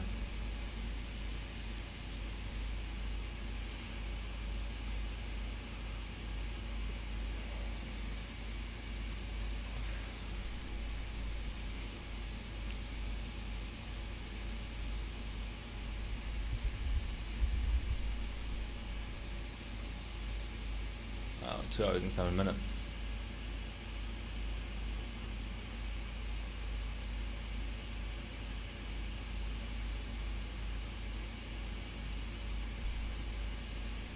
Seeing a little bit of artifacting there.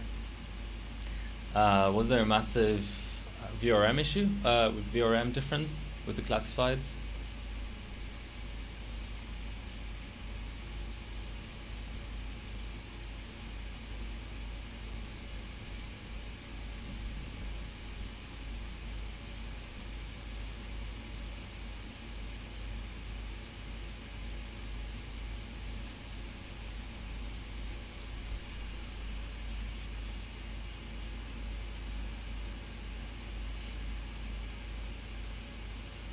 Yeah, I'd be looking to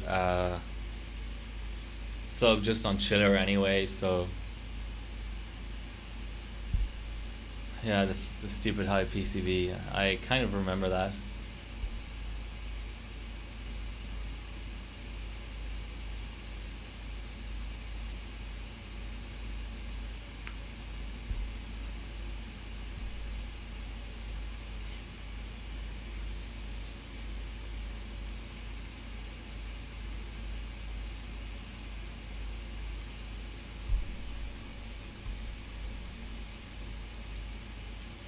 Must be late for you, White Shark. Or early, depending on how you define.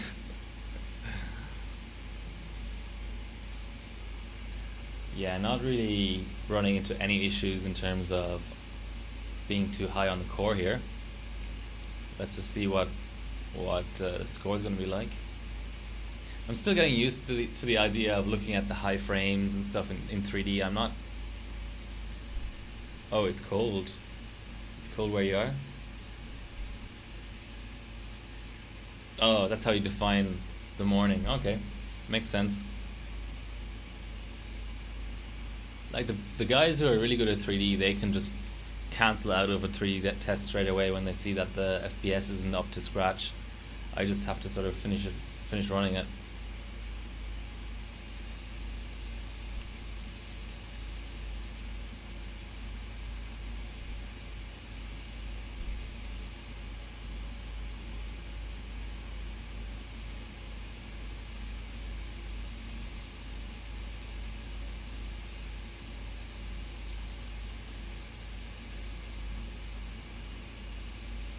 Such a pretty test.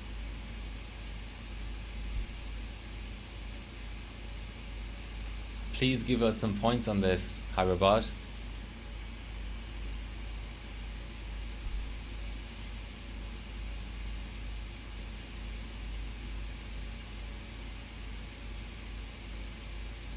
(29, 28, 33). That's nice. I'd take that. Forecast here is like 4 degrees at night and 18 during the day, which isn't so bad, but by Sydney standards, it's tough, especially with single glazed windows and all that, and yeah, people are just not used to it. 1642, please. You'll trade it instantly. Alright, let's trade places then. Come on. Yes!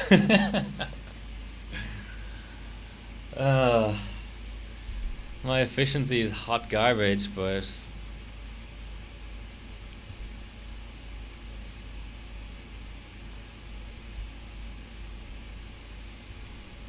so I have a 10 FPS GT1. He has an 11 FPS GT1. I'm not going to ask questions. Maybe it's just the old version of system info or his drivers or whatever. I'm just going to sub this and be happy.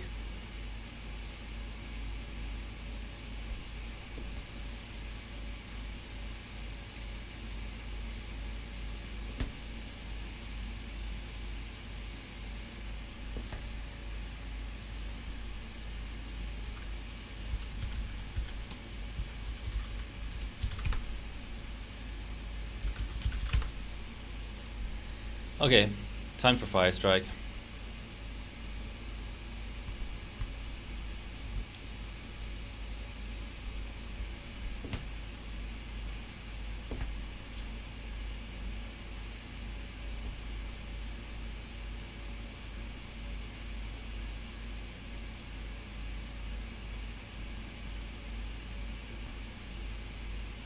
Should pass. What did I even run Fire Strike at?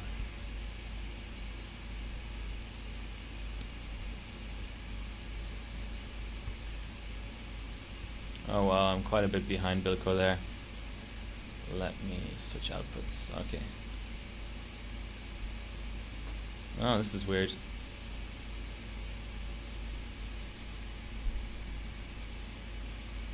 So there we go. Got 200 points to make up to Bilko. Quite nice harbor points here too. Infi or Rave is in the middle there. Even Dr. Wee is on an old platform. Okay, what did I even run at? To give me an idea. Let's just check here. 1260. Okay, let's dial that in. 1260 and 1750 mem. Okay.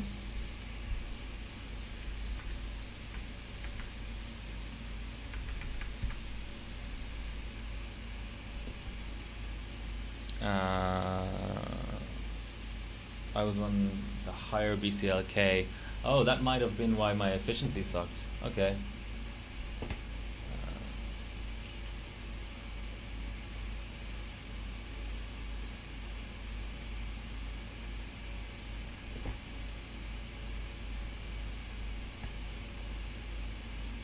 It was on Windows 7 as well. So the deal is, I've mentioned on Discord before, but it's worth mentioning. Due to the way that Windows recognizes physical cores and threads, there's this unavoidable effect, as far as I'm aware, in Windows 10 that makes it such that you lose a little bit on physics and a lot on combined. So we have GD1, GD2, physics and combined in Firestrike, but you gain on graphics. Oh.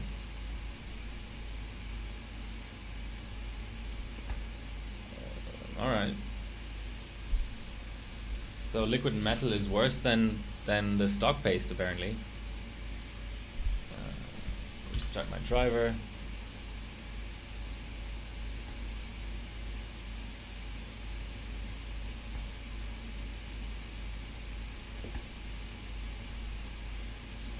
But Windows 10 is actually better for graphics in general. So the newer 3D mice, you tend to have to run them on Windows 10. Now on Intel it wouldn't be a problem, but on AMD you also lose combined. So that's why I originally subbed on Windows 7. But I think the reason I was seeing worse results on Windows 10 and Windows 7 was because I was upping the BCLK in OS. So now I'm not doing that anymore, and I should get a better overall in Windows 10. Because Bilko is actually on Ryzen as well, and he still beat me on Windows 10. Okay, that's running. What was our peak there? We got almost 60 actually. Okay, that's not looking very fast, to be honest. Here we go. There's over 70. Yeah, it's not looking great. Let's let the run finish anyway.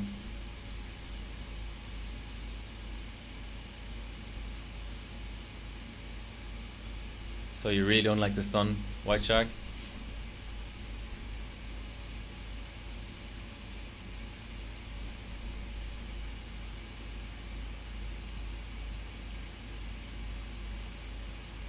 $30 plus looks alright actually. My result is 49.5 though. Yeah, let's see how it goes.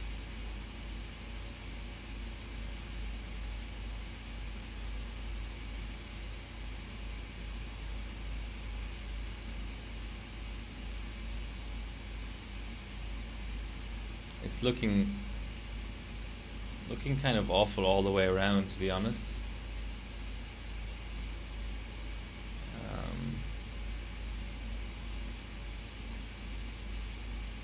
Let's just look at our GTs. Let's just quit it here.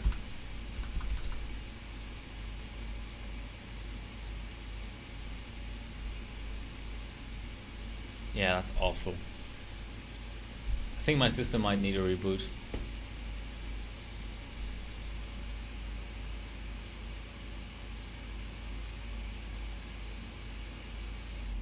I hope that's all it is. I hope that's all it is. What do people feel like after this? Should I be eating on stream and continuing on with LN2? I could stream tomorrow. I could stream whatever I was planning to stream LN2 wise tomorrow. But I am sort of losing LN2 by the day by not benching it. So I'm sort of in two minds. But this does seem to be bad timing for everyone, really. Aussies aren't tuning in. US people are probably already asleep. Okay. Let us go back.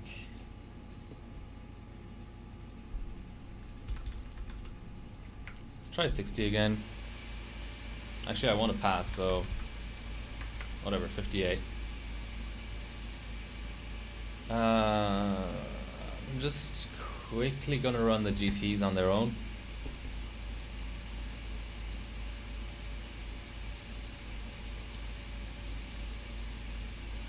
Maybe even just DT1.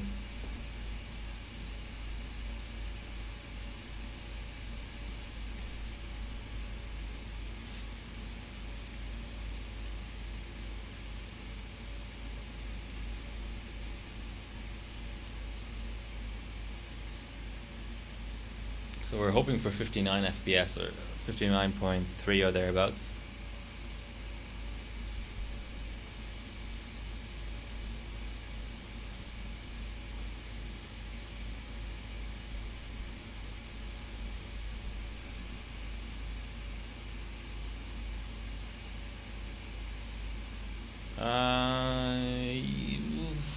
Okay, that looks better. I'm not gonna say it looks like my previous run, but it looks better.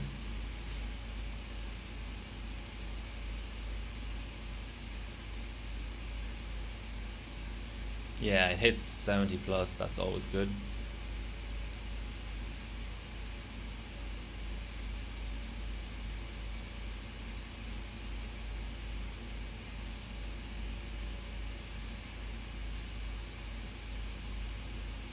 Okay, 60. Alright. I can up my core and then do a full run.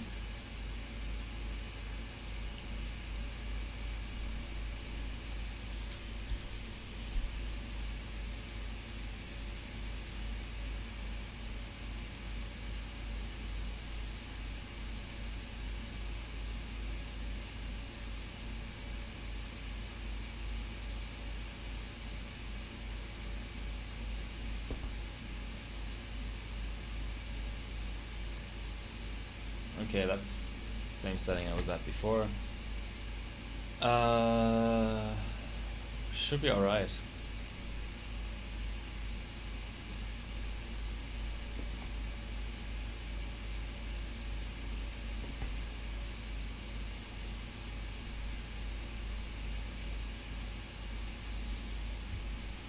Okay, looking at your listing now.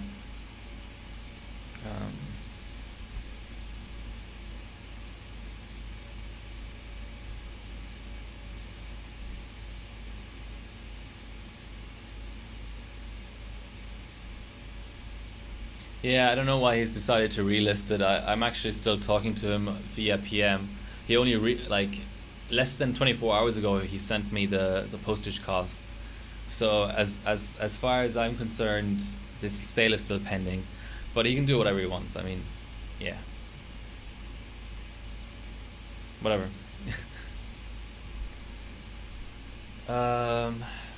So I think end frame here was like 72 or so, which it's looking like it may hit.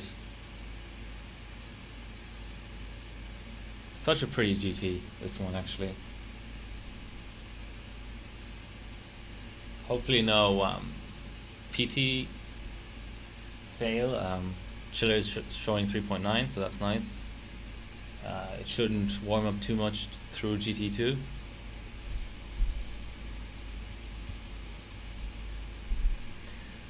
So that's 7640X. What the hell?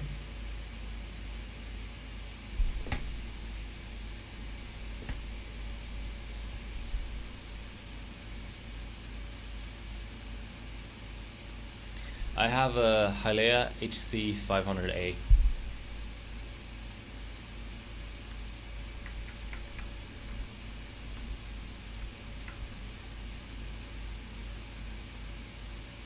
Mem voltage is stock.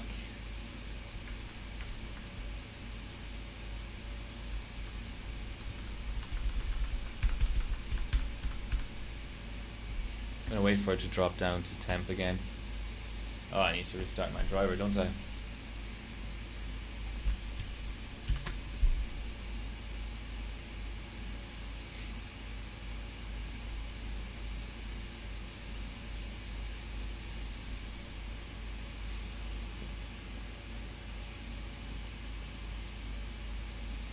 I wish I had a Regintech or one of those really beefy air coolers that I could use.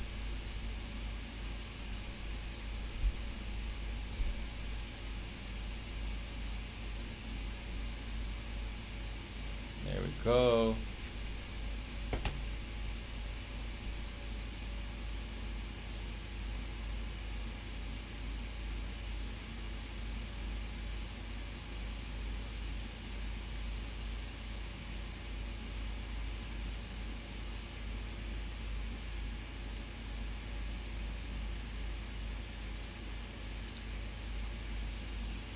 Hi, DMed says, welcome to the stream.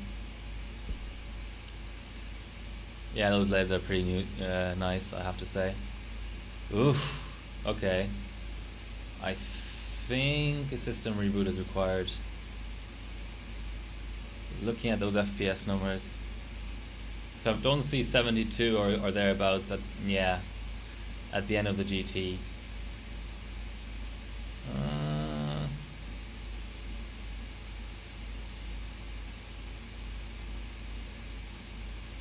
No, okay, that's garbage. Yeah, reboot.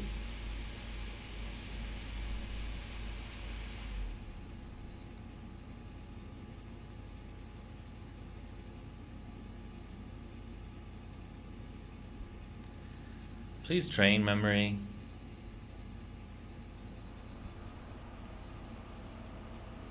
I've worked out memory OC on this quite well, but it's still, obviously, I'm sort of pushing the envelope here a little bit, so I usually get a couple of reboots before it all works out.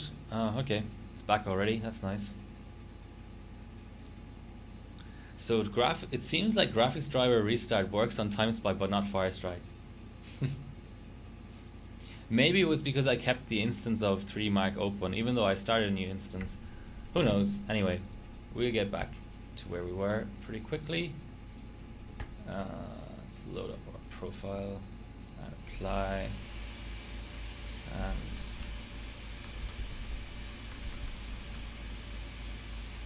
let's try 60. 60 passed before, so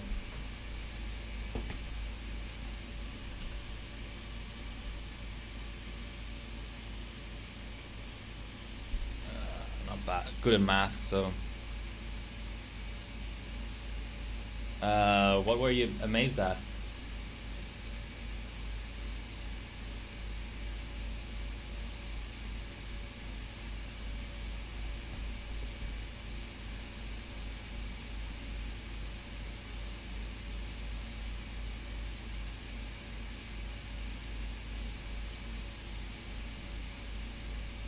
Okay, I think we're good to go. Would like to see this drop to 30, but it should do. There we go.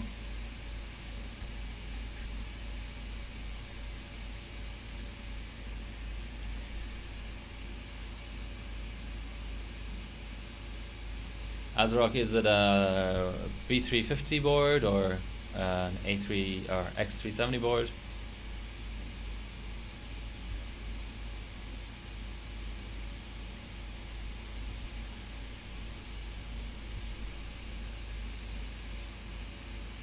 Okay, we want to see 60 numbers here. 60 during the meat of the test and 70 plus at the end. That's looking alright. Yeah, that's looking more like it. Yeah, 3200. So what chip do you have in there? First gen or second gen Ryzen?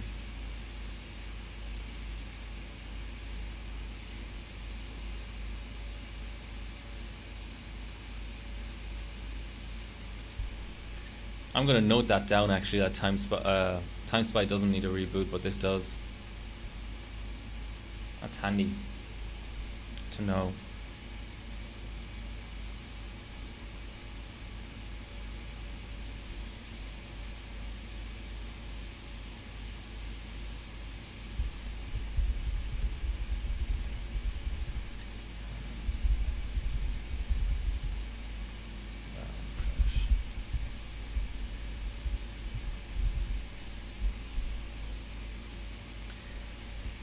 Man, that was a good GT1 as well.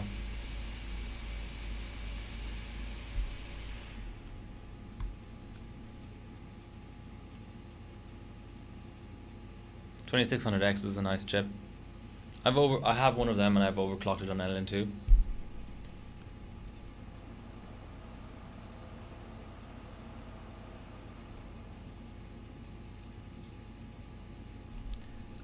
Are you comparing similar BIOSes though? Because MemOC has improved on Ryzen quite a bit since launch.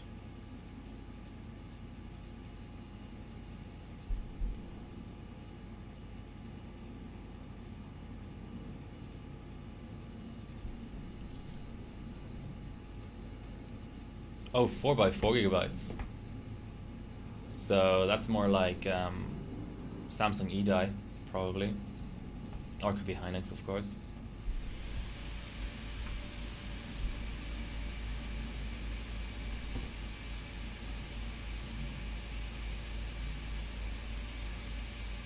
Yeah, memory prices are just really sucky at the moment.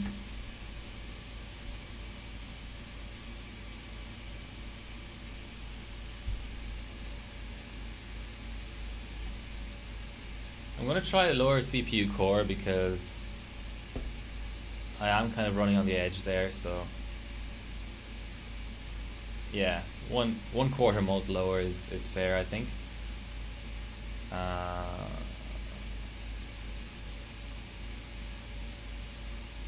Yeah, I bought a kit of 32 gigs for $300 last March or April, I suppose, and I sold it for 600.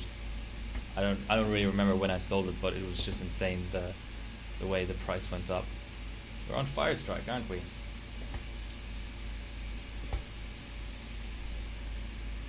Man, fire strike on LN2 would be tough. I'm just imagining all these reboots on goddamn LN2. That would be just pretty terrible.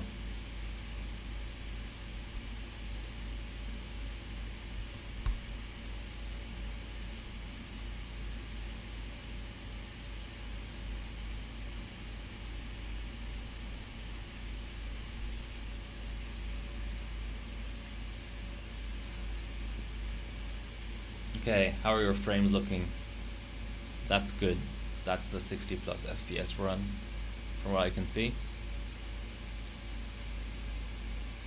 It's just pretty looking at 3D. So much prettier than 2D. Except Cinebench 15, of course, which is great. Hall of Fame memory.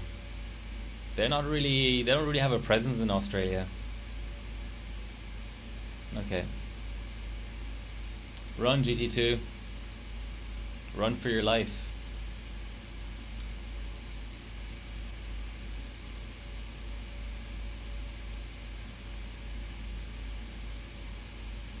Flare X, is it the 3200 Flare X? I actually have two of those kits in this rig. Okay, 45. What's 45 like? I need 50. Yeah, that broke 70 FPS. That's decent.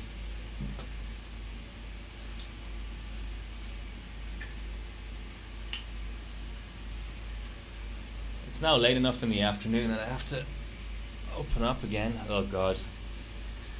Yeah, this is why I don't stream during the day sometimes.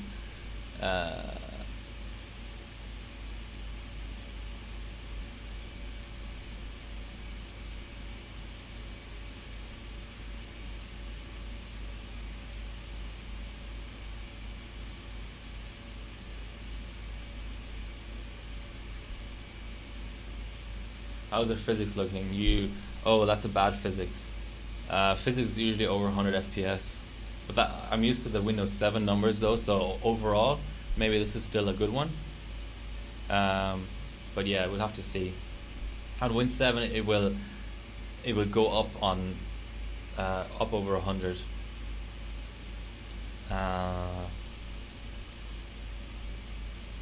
The score I had on my Win 7 sub was 93 though, which we made, like, when you go over 100 you get something like a 94 or 94.5.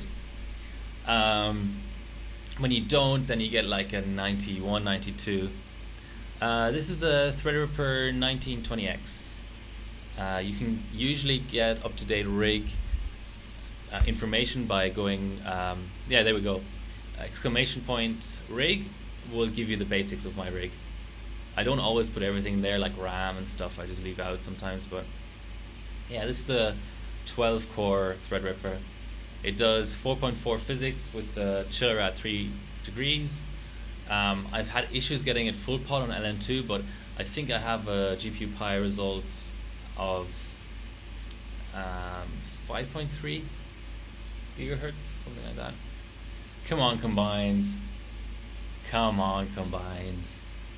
Don't let me down like this. No, it's a hard lock. Can't do anything. Oh. Is that a reboot? Yeah, I'm getting refreshed Threadripper. Oh. I got a result at least. Okay, let's compare. Let us compare here.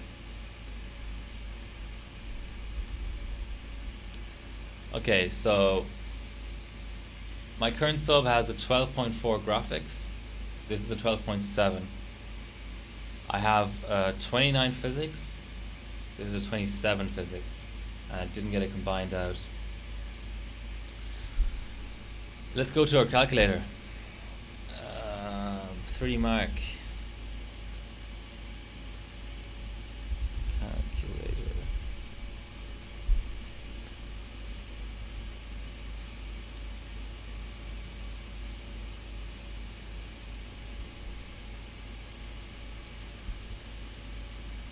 So 12, 7, 11 GT, 27, 30, 38 physics.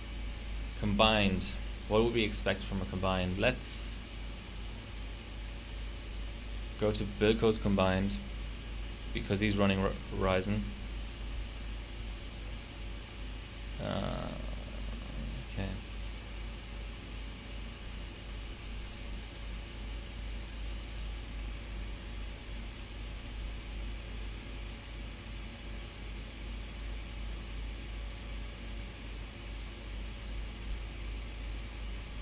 Slow internet, dudes. 12/8. Yeah, let's say we get a 4,000 combined. I think that's somewhat reasonable. So it'll be an 11,174. It'd be better than my previous sub. Not amazing though. Okay.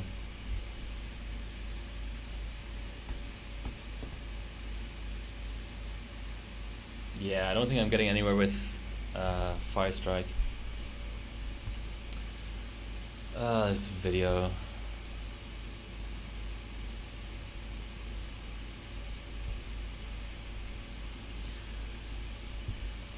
Okay, I think I'm gonna tear down the rig, get a bit of food, and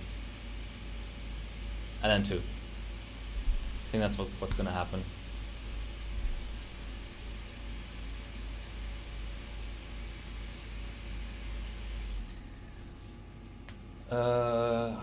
Okay. I've got to move my graphics card first of all.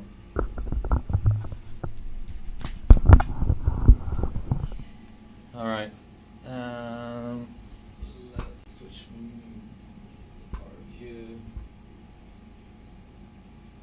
All right.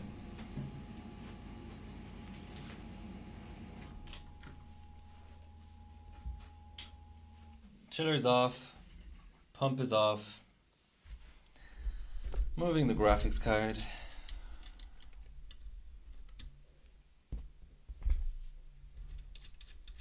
This is an open bench table, by the way.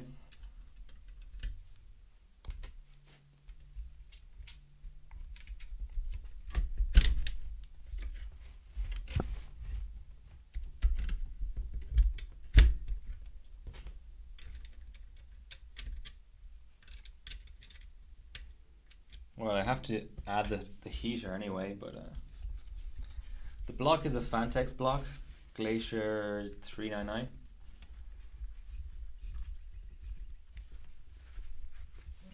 Turn off power.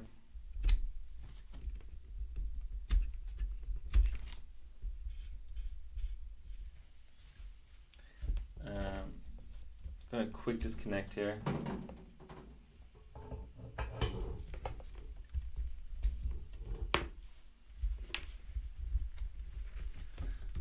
I love me some quick disconnects.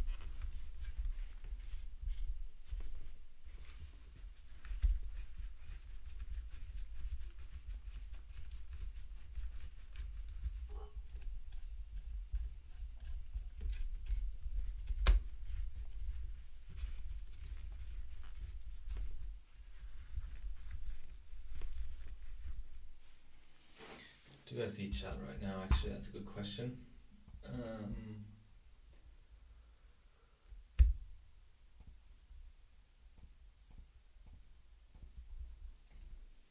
Yeah, blue shop towels are amazing. No antifreeze in the loop, but I also can't get the chiller in its stock configuration. I can't get the chiller low enough for antifreeze to be, for freezing to be an issue. I have enough pump power that, I mean, it's just not an issue at the moment.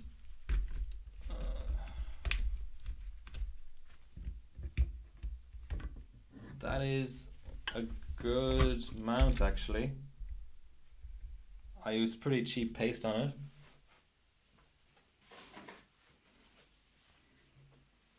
Yeah, EK quick disconnects. I got a bit of water on here just after dismounting. I don't think that's an issue. Ugh. In general.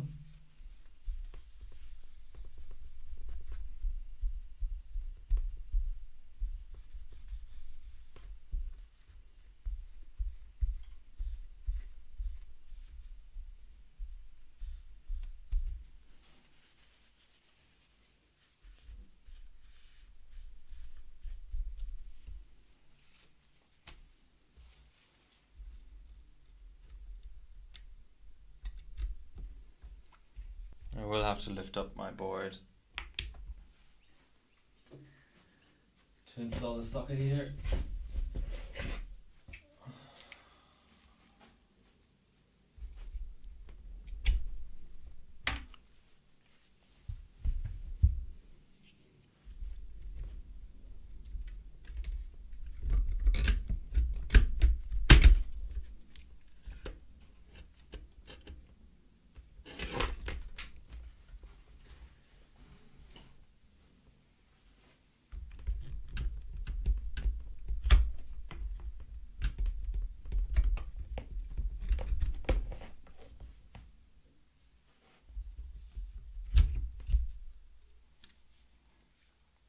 Everything's looking nice and dry.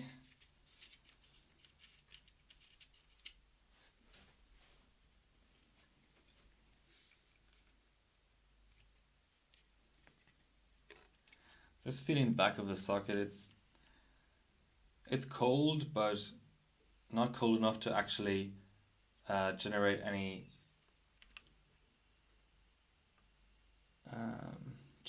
humidity or anything. So actually none of the board, no part of the board is insulated as such. All right.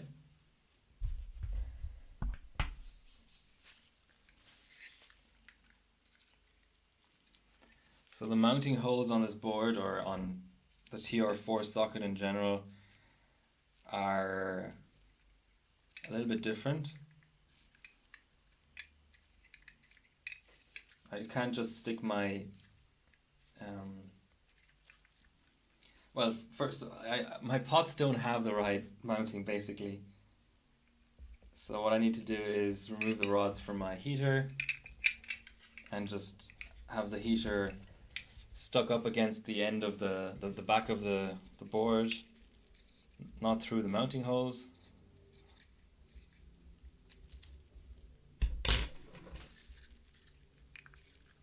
I did a stream on this, on LN2. It didn't go too well because I couldn't go full pod. In the meantime, I talked to Elmore, and he said just to flip the RSVD switch to get more PLL voltage. So that's what I'm going to be doing. We'll see. This might be over pretty quickly. Ugh. These heaters are just so fitting to work with.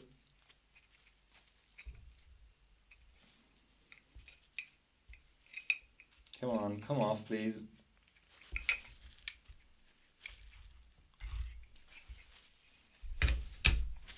What happens is you just end up, first of all, with just black stuff all over your hands, and you end up shredding through the heating pad, but you can't remove it because that's how the heat gets transferred.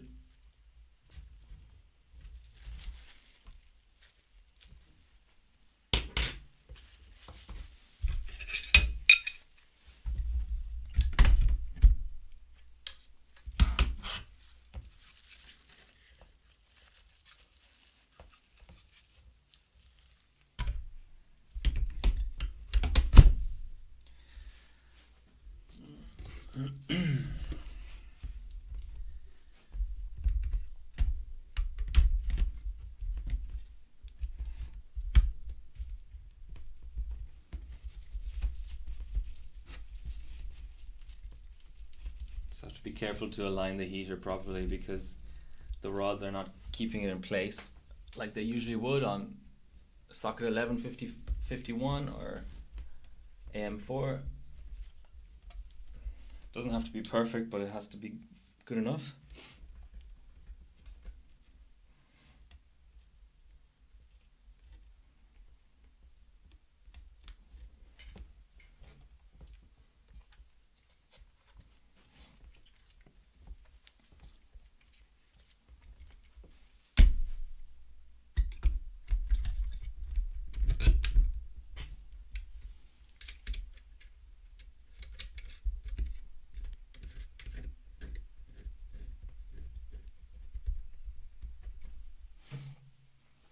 Alright.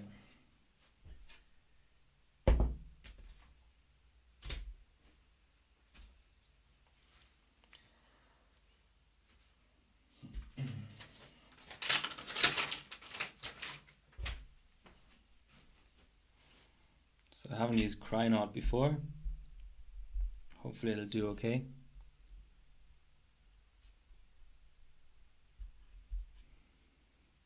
It's nice and spreadable at least, that's always good.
Alright, that's good enough for me. I know, White Shark, I know. It's worked for me so far. Where's my pot base?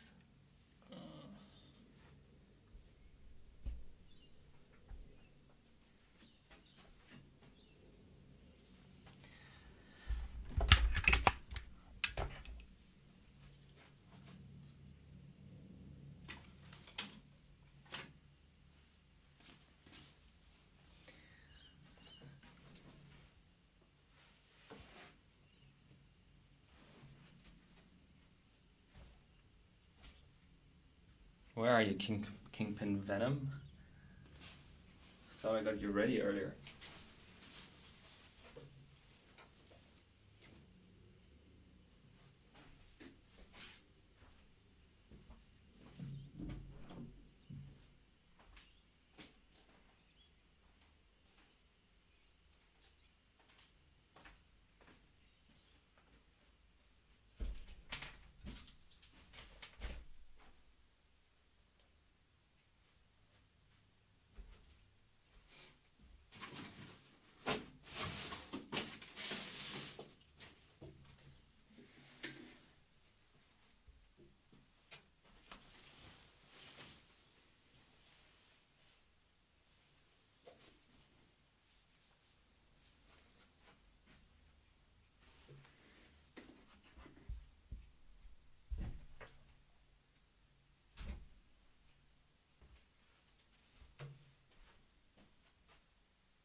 I'm going to run without temp probe. It's going to be a short session, so I'm not afraid of using too much LN2 because I don't know the temperature. My thermometer doesn't read accurately below minus 150 at the moment anyway. If I can't do full pot, I'll end the session, so I don't really need it.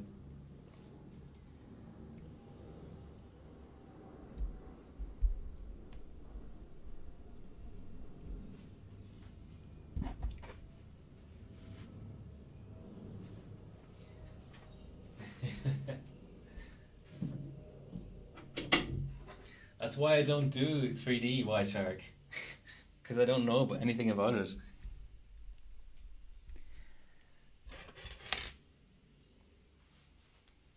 Like, I've gotten global first places with this technique on CPU, so it can't be that bad. I just sort of rely on the spread being good. Once I put the pot on there.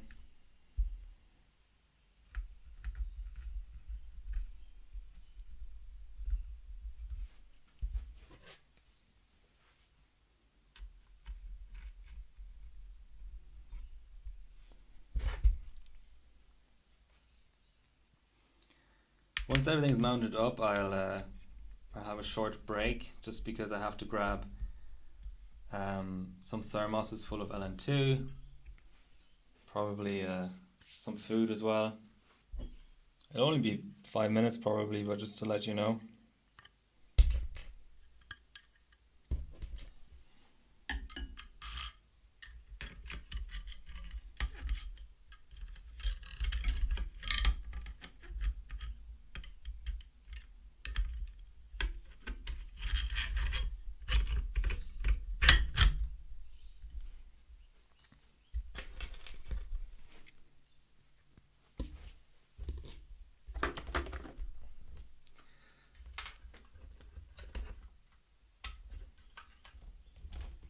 Just swapping OSs obviously, because Windows 7 isn't legal for 2D on Threadripper.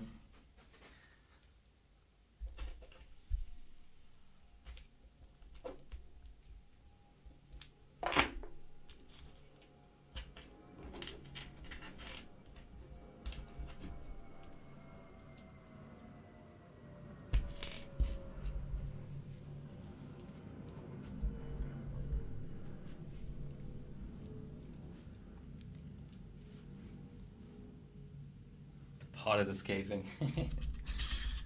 Kinda. Okay.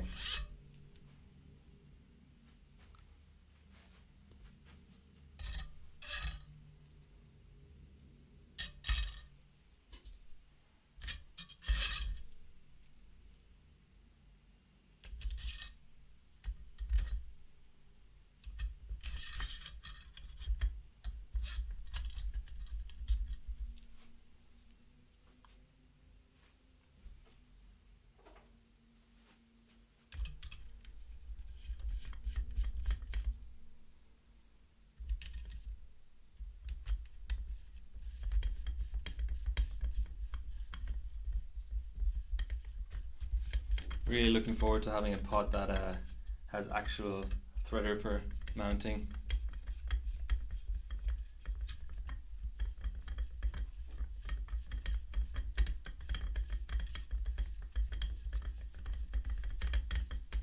Which will be the T-Rex, which has been teased and sort of semi-announced and stuff, but it's not out yet.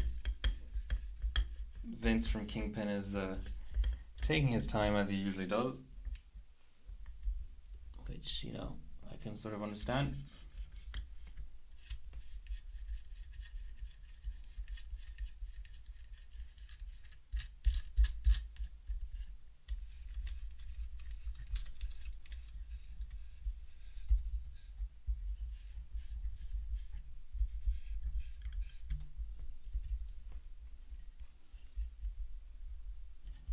Don't want to tighten it down too much.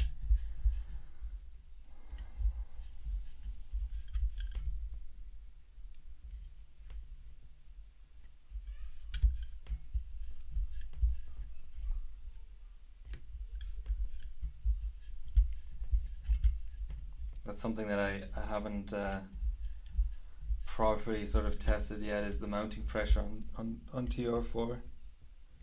My feeling is that I don't get enough, but at the same time I don't want to break my socket. It's got 4,000 pins in there.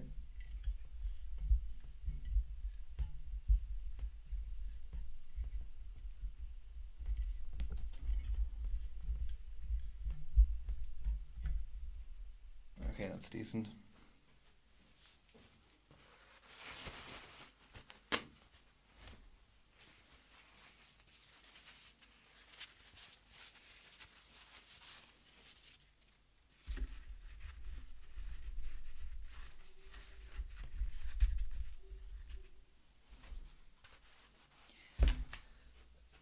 Adding a fan.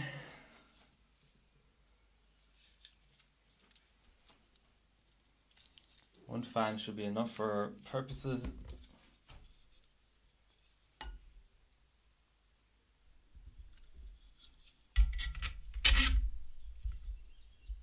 Yeah.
Okay.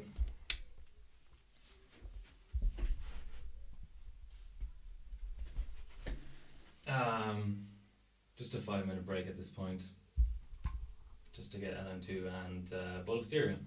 Don't go away.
I'm back. What did I miss?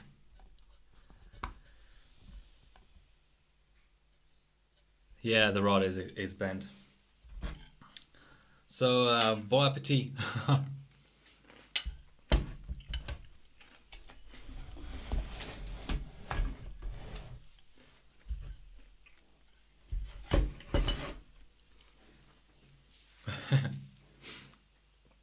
Okay.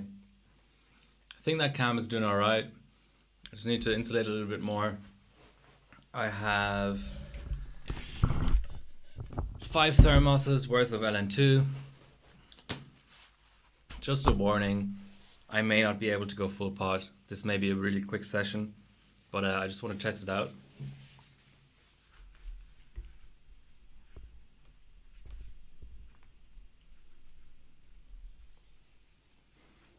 I'll be aiming for the GPU Pi first place.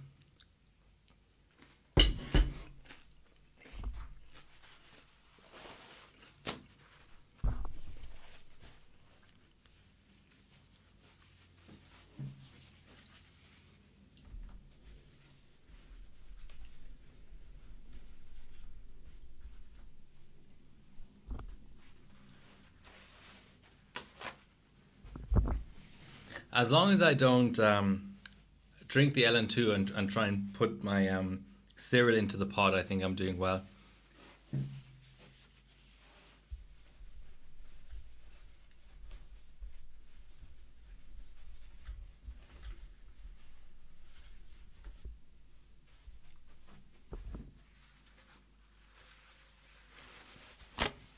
At least I'm delivering on my stream title of 100 followers, 100 posts, 1,000 subs, 20 streams, hype, also LN2.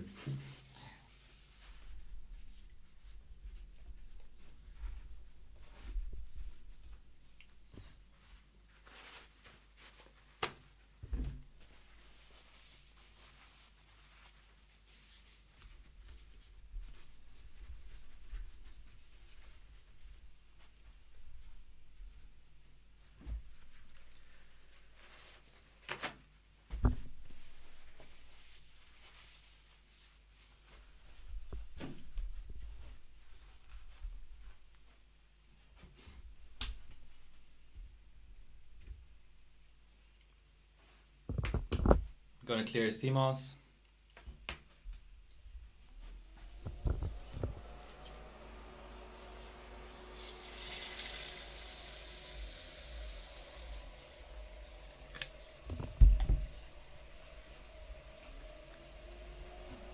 Who's still here? White Shark and DME thesis. Must be really late for you guys.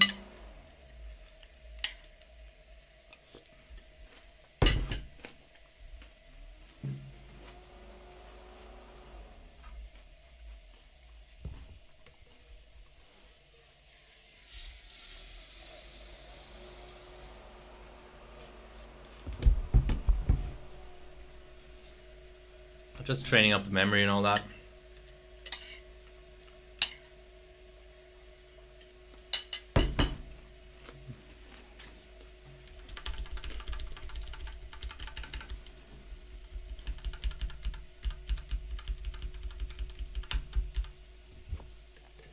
Should boot now.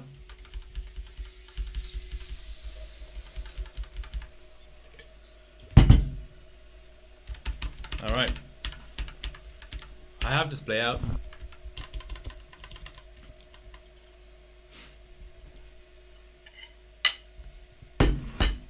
Back stretches. Good luck with that.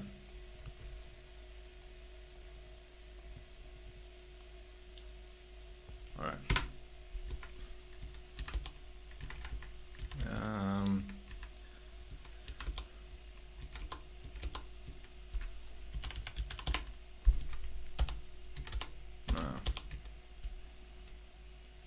30 is fine.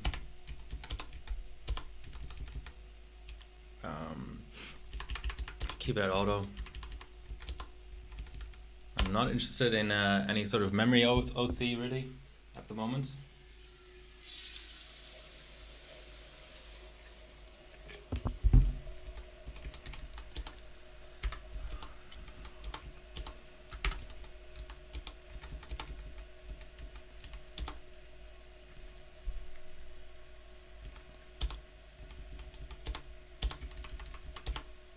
12, 12, 12 is fine. Yeah, 1.8 should be okay there. Manual vCore 1.35. Let's go 1.4. SOC manual, but keep it on auto.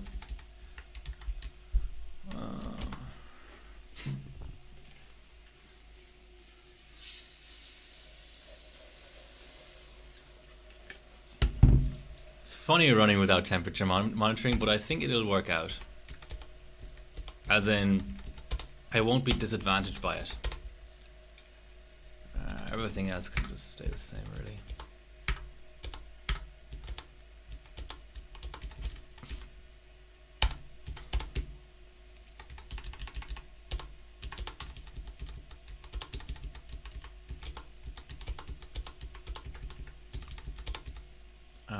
Number 4.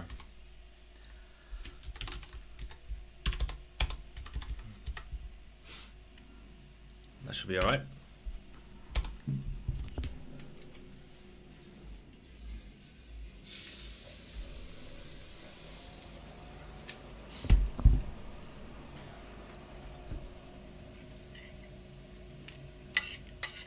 Yeah, BCLK can be useful, but as you saw earlier in 3D, it's actually bad.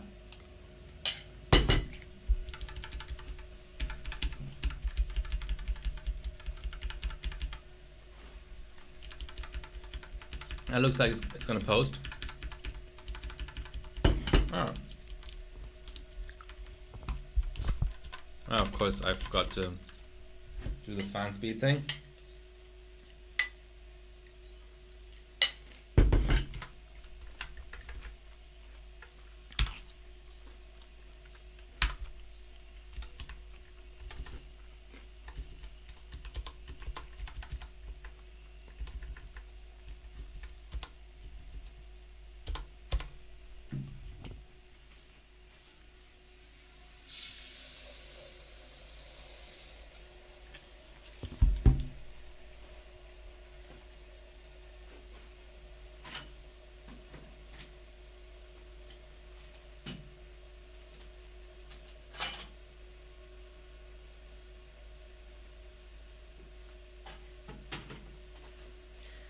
My LN2 mode jumper was missing, so that's not ideal.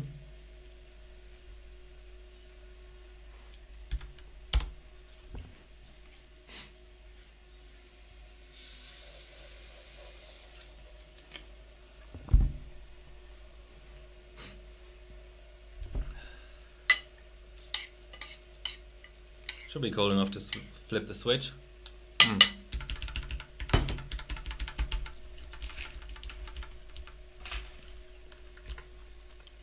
Disabled. Okay. Hard reset.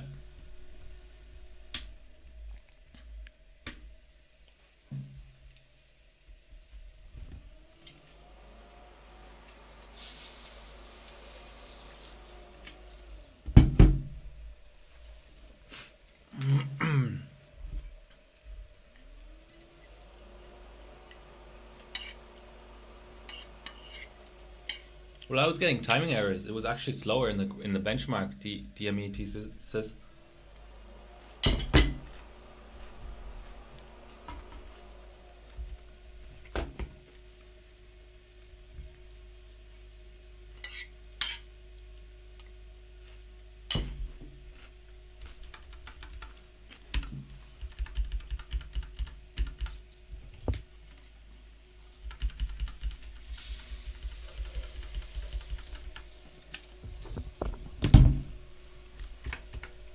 Okay, LN2 mode is on.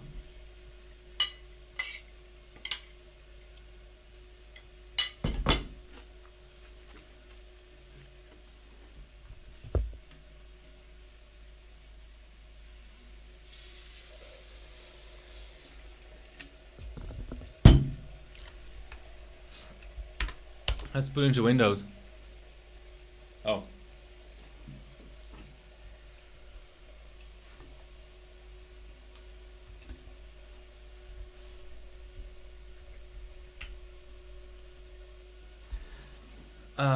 I don't think my SSD was probably plugged in, so let's give it another reboot.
Ugh.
Oh, there we go.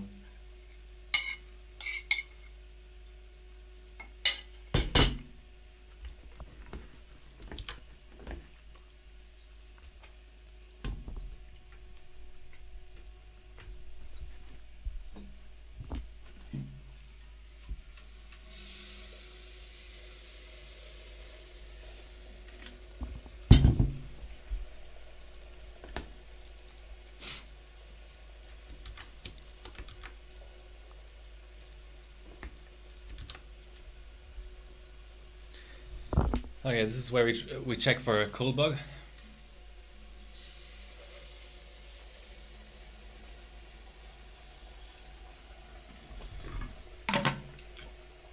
There shouldn't be any. If there is, I still have the RSVD switch.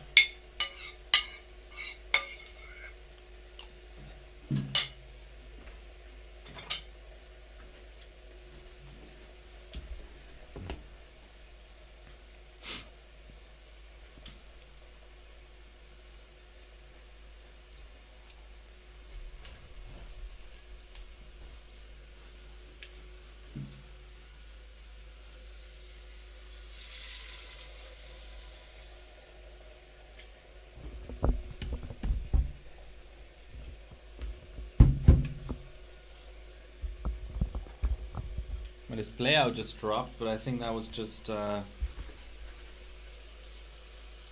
that was the cold bug. Okay.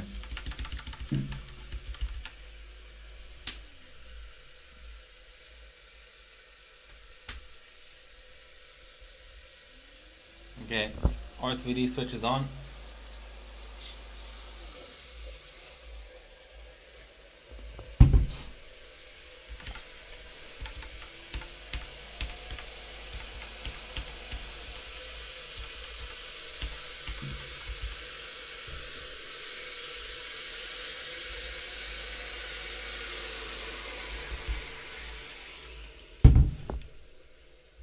That full pot sound.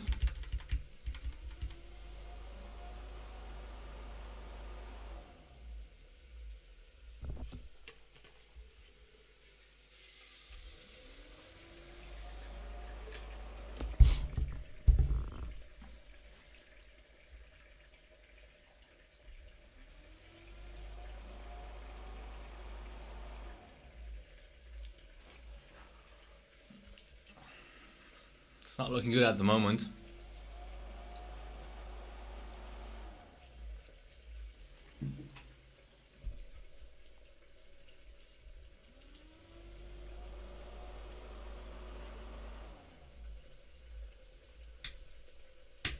Giving it a CMOS clear.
And maybe my RAM.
Hi Wallhead. We're having issues on this board at the moment. It's boot looping.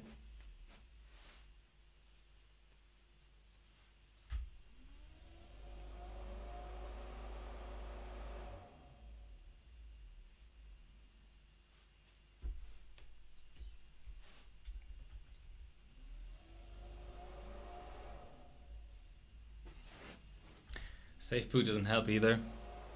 That's what I found before on this board, is that it just is really finicky with DRAM and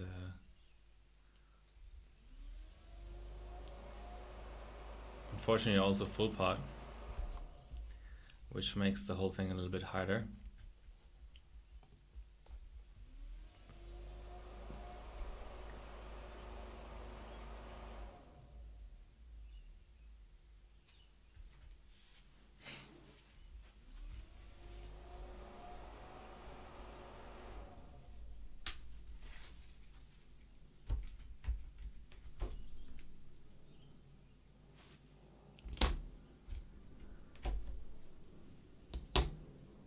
I'm gonna put the warmest stick into the number 1 slot and see if you can post with just one RAM stick.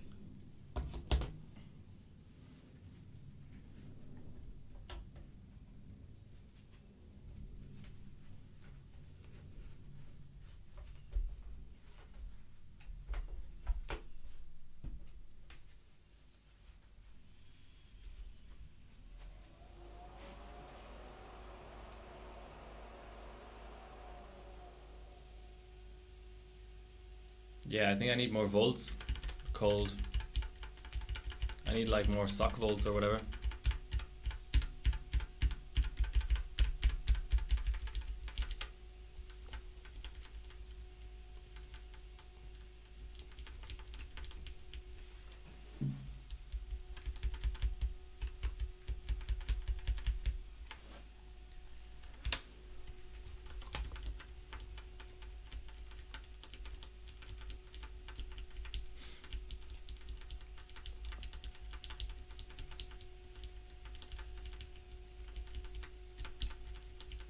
Ugh.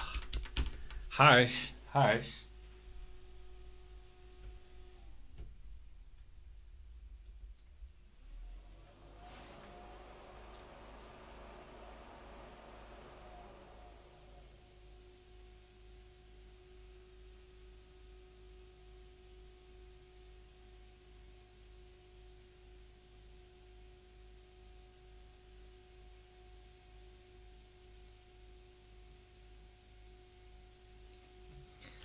LN2 on the card, eh?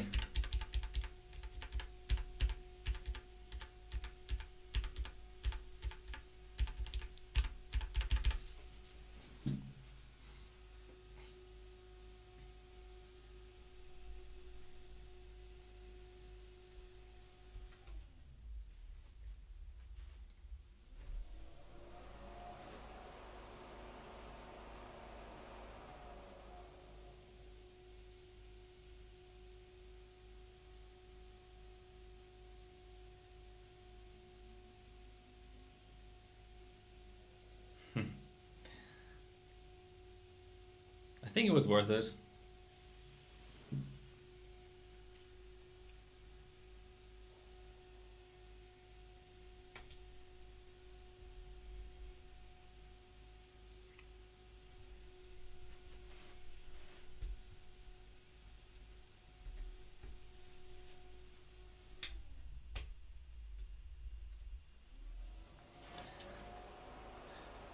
More sorry for the beard, nice.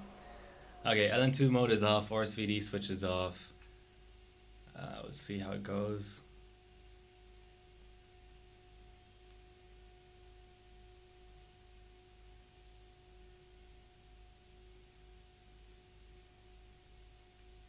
Use the straw.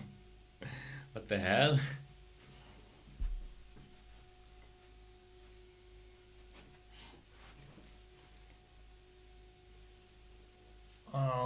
Okay, let's warm her up all the way, or almost all the way.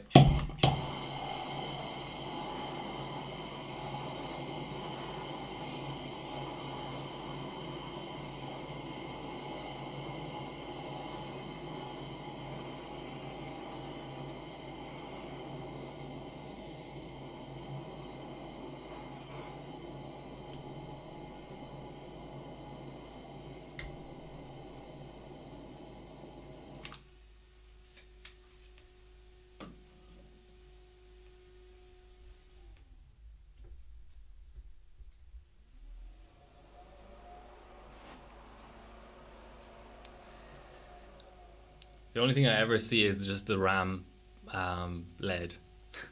Doesn't show anything any else anymore. Doesn't boot loop anymore.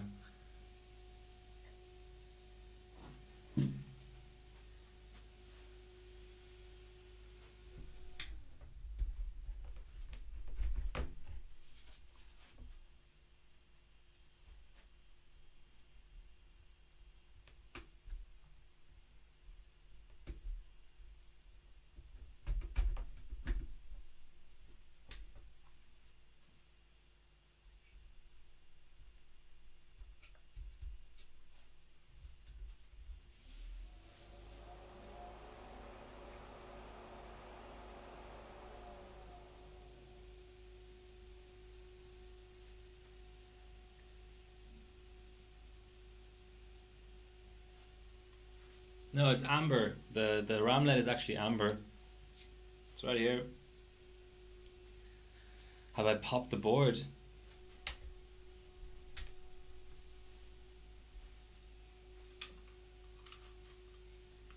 That was loud.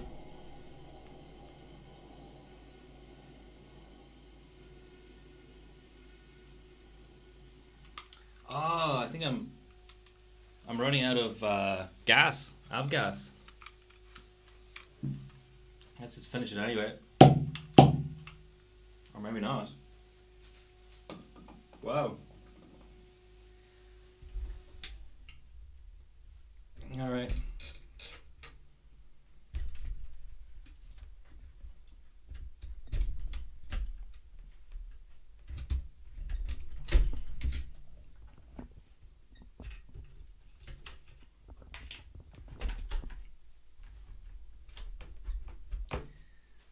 Pulling power.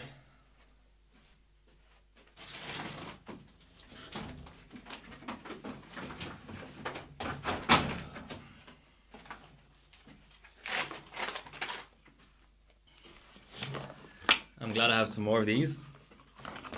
A couple actually.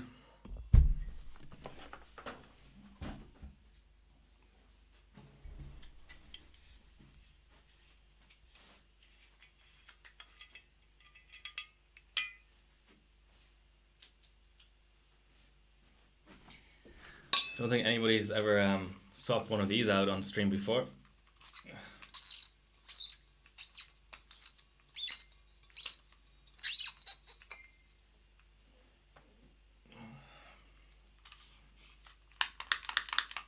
Sometimes there can be some residue in the head. You want to avoid that when you're traveling with it and stuff. You're allowed to bring the head onto a plane, but not the bottle. So if I'm traveling, I just bring the head. Alright, that's better.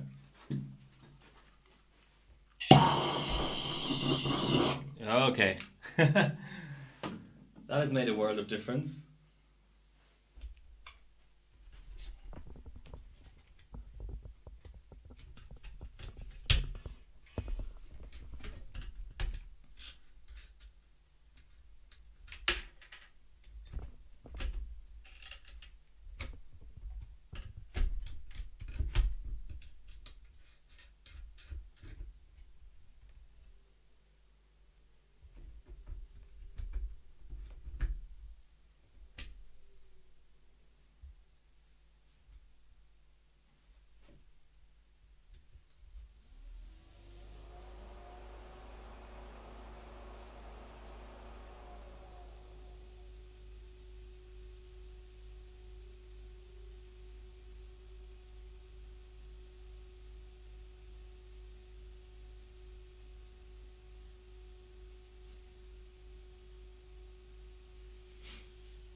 F.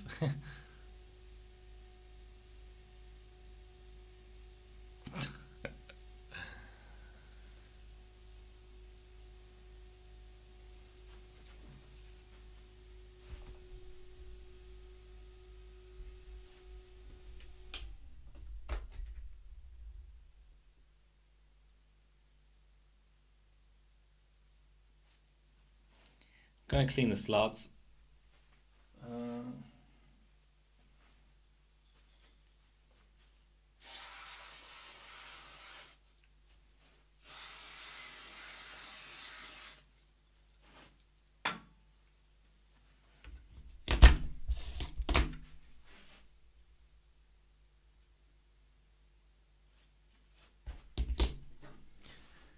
Yeah, alright, that was roughly what I expected.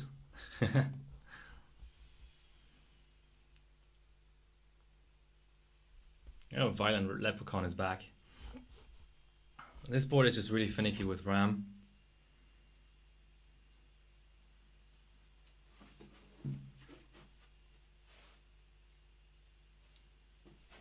It's tough too because you have 4 RAM slots that are quite close to the socket, and well, 8 RAM slots in total. And the thing is, even if you're not using them, if the other RAM slots, the empty ones, get damp in some way, maybe I should consider just sealing them up, because I'm never going to be using them.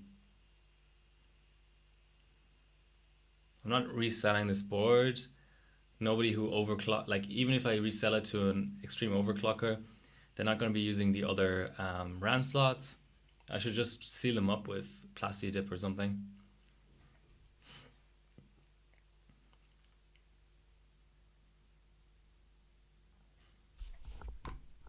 Just gonna wait for the contact cleaner to dry, and then should be good to go again, hopefully. At least on ambient. I don't know about full pot.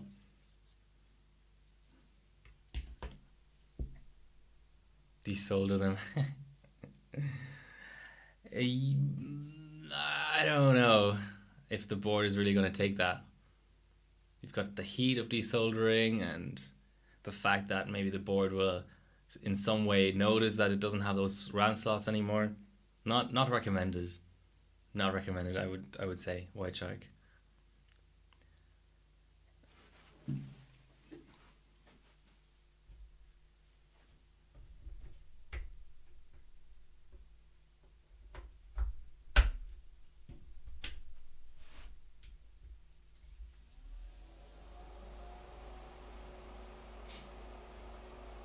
There we go.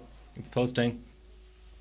Well, it's showing a different LED to the one it showed previously, which I would imagine is the same as posting.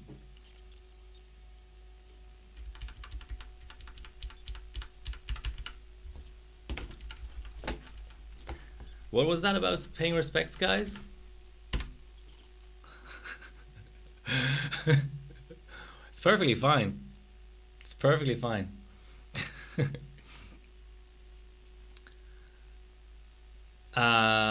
All right. I think I will actually attempt to pull down again, but I will set different voltages.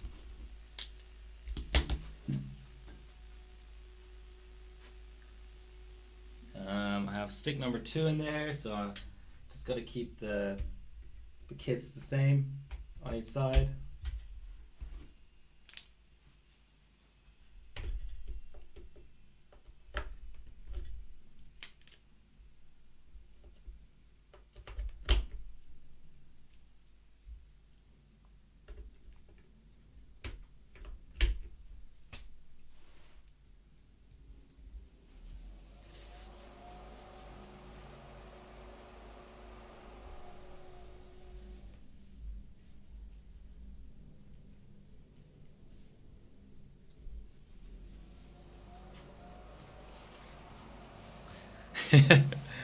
Yeah.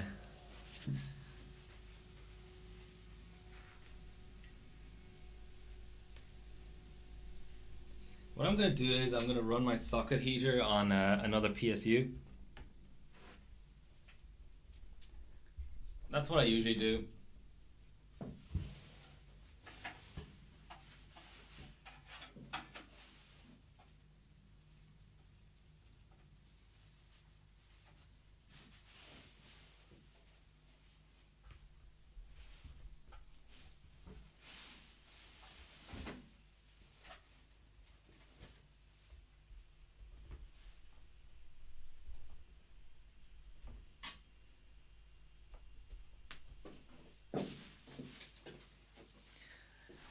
Just to avoid the RAM getting finicky again, or reduce the chance of it happening.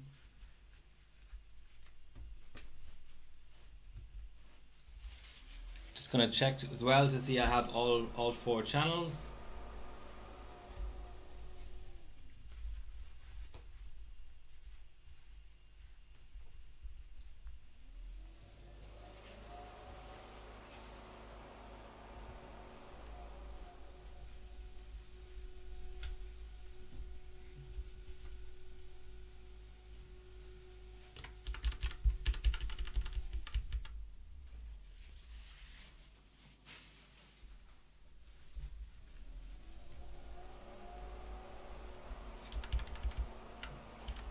Was I using the black RAM slots earlier?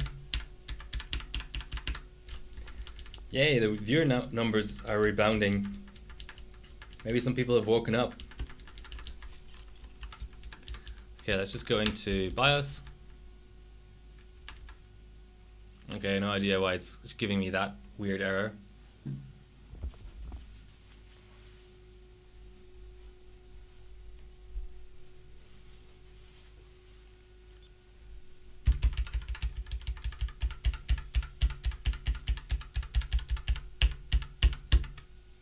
Give me BIOS, damn it. Yeah, no keyboard detected. Well, at least we have all the memory.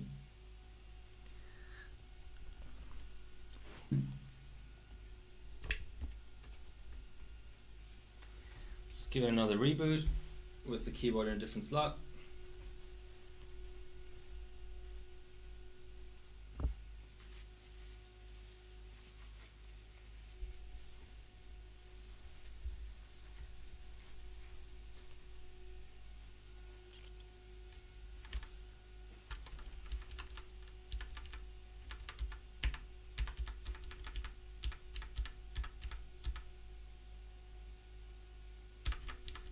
What's so special about Vertex SSDs?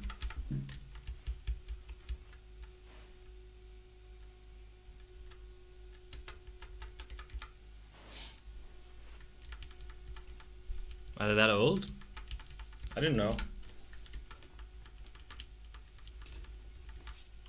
Do they have a reputation for dying, or what's up with that?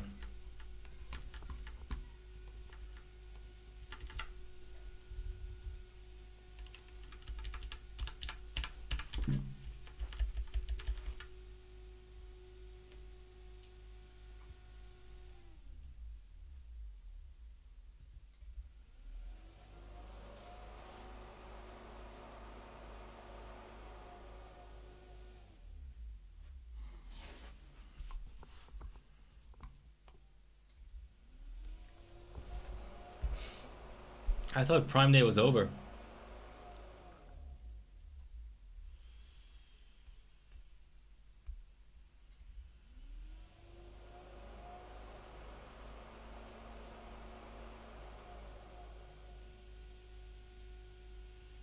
And Vertexes were all built before that happened, before Toshiba bought them? Is that it?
It's hanging on GPU.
Vertex 4 was the exception.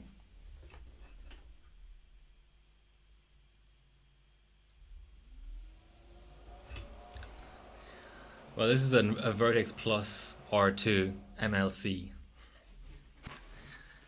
I get all my SSDs just for 30 bucks or whatever on the internet. I don't care if they die. I just use them for benching anyway.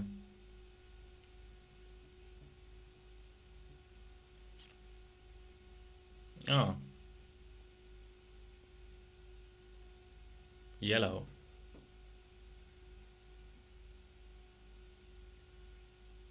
Red. White again.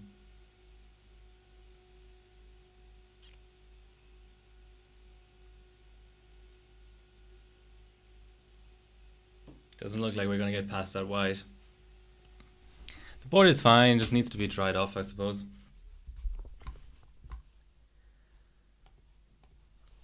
Okay.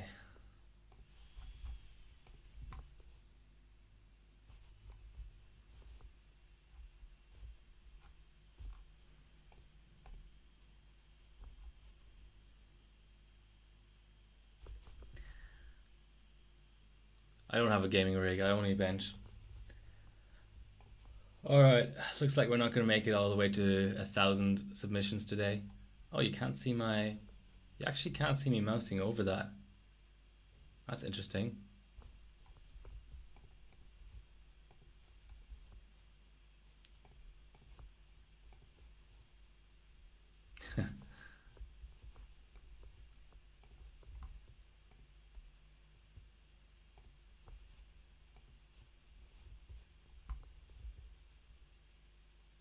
Alright, that's something to be fixed off screen.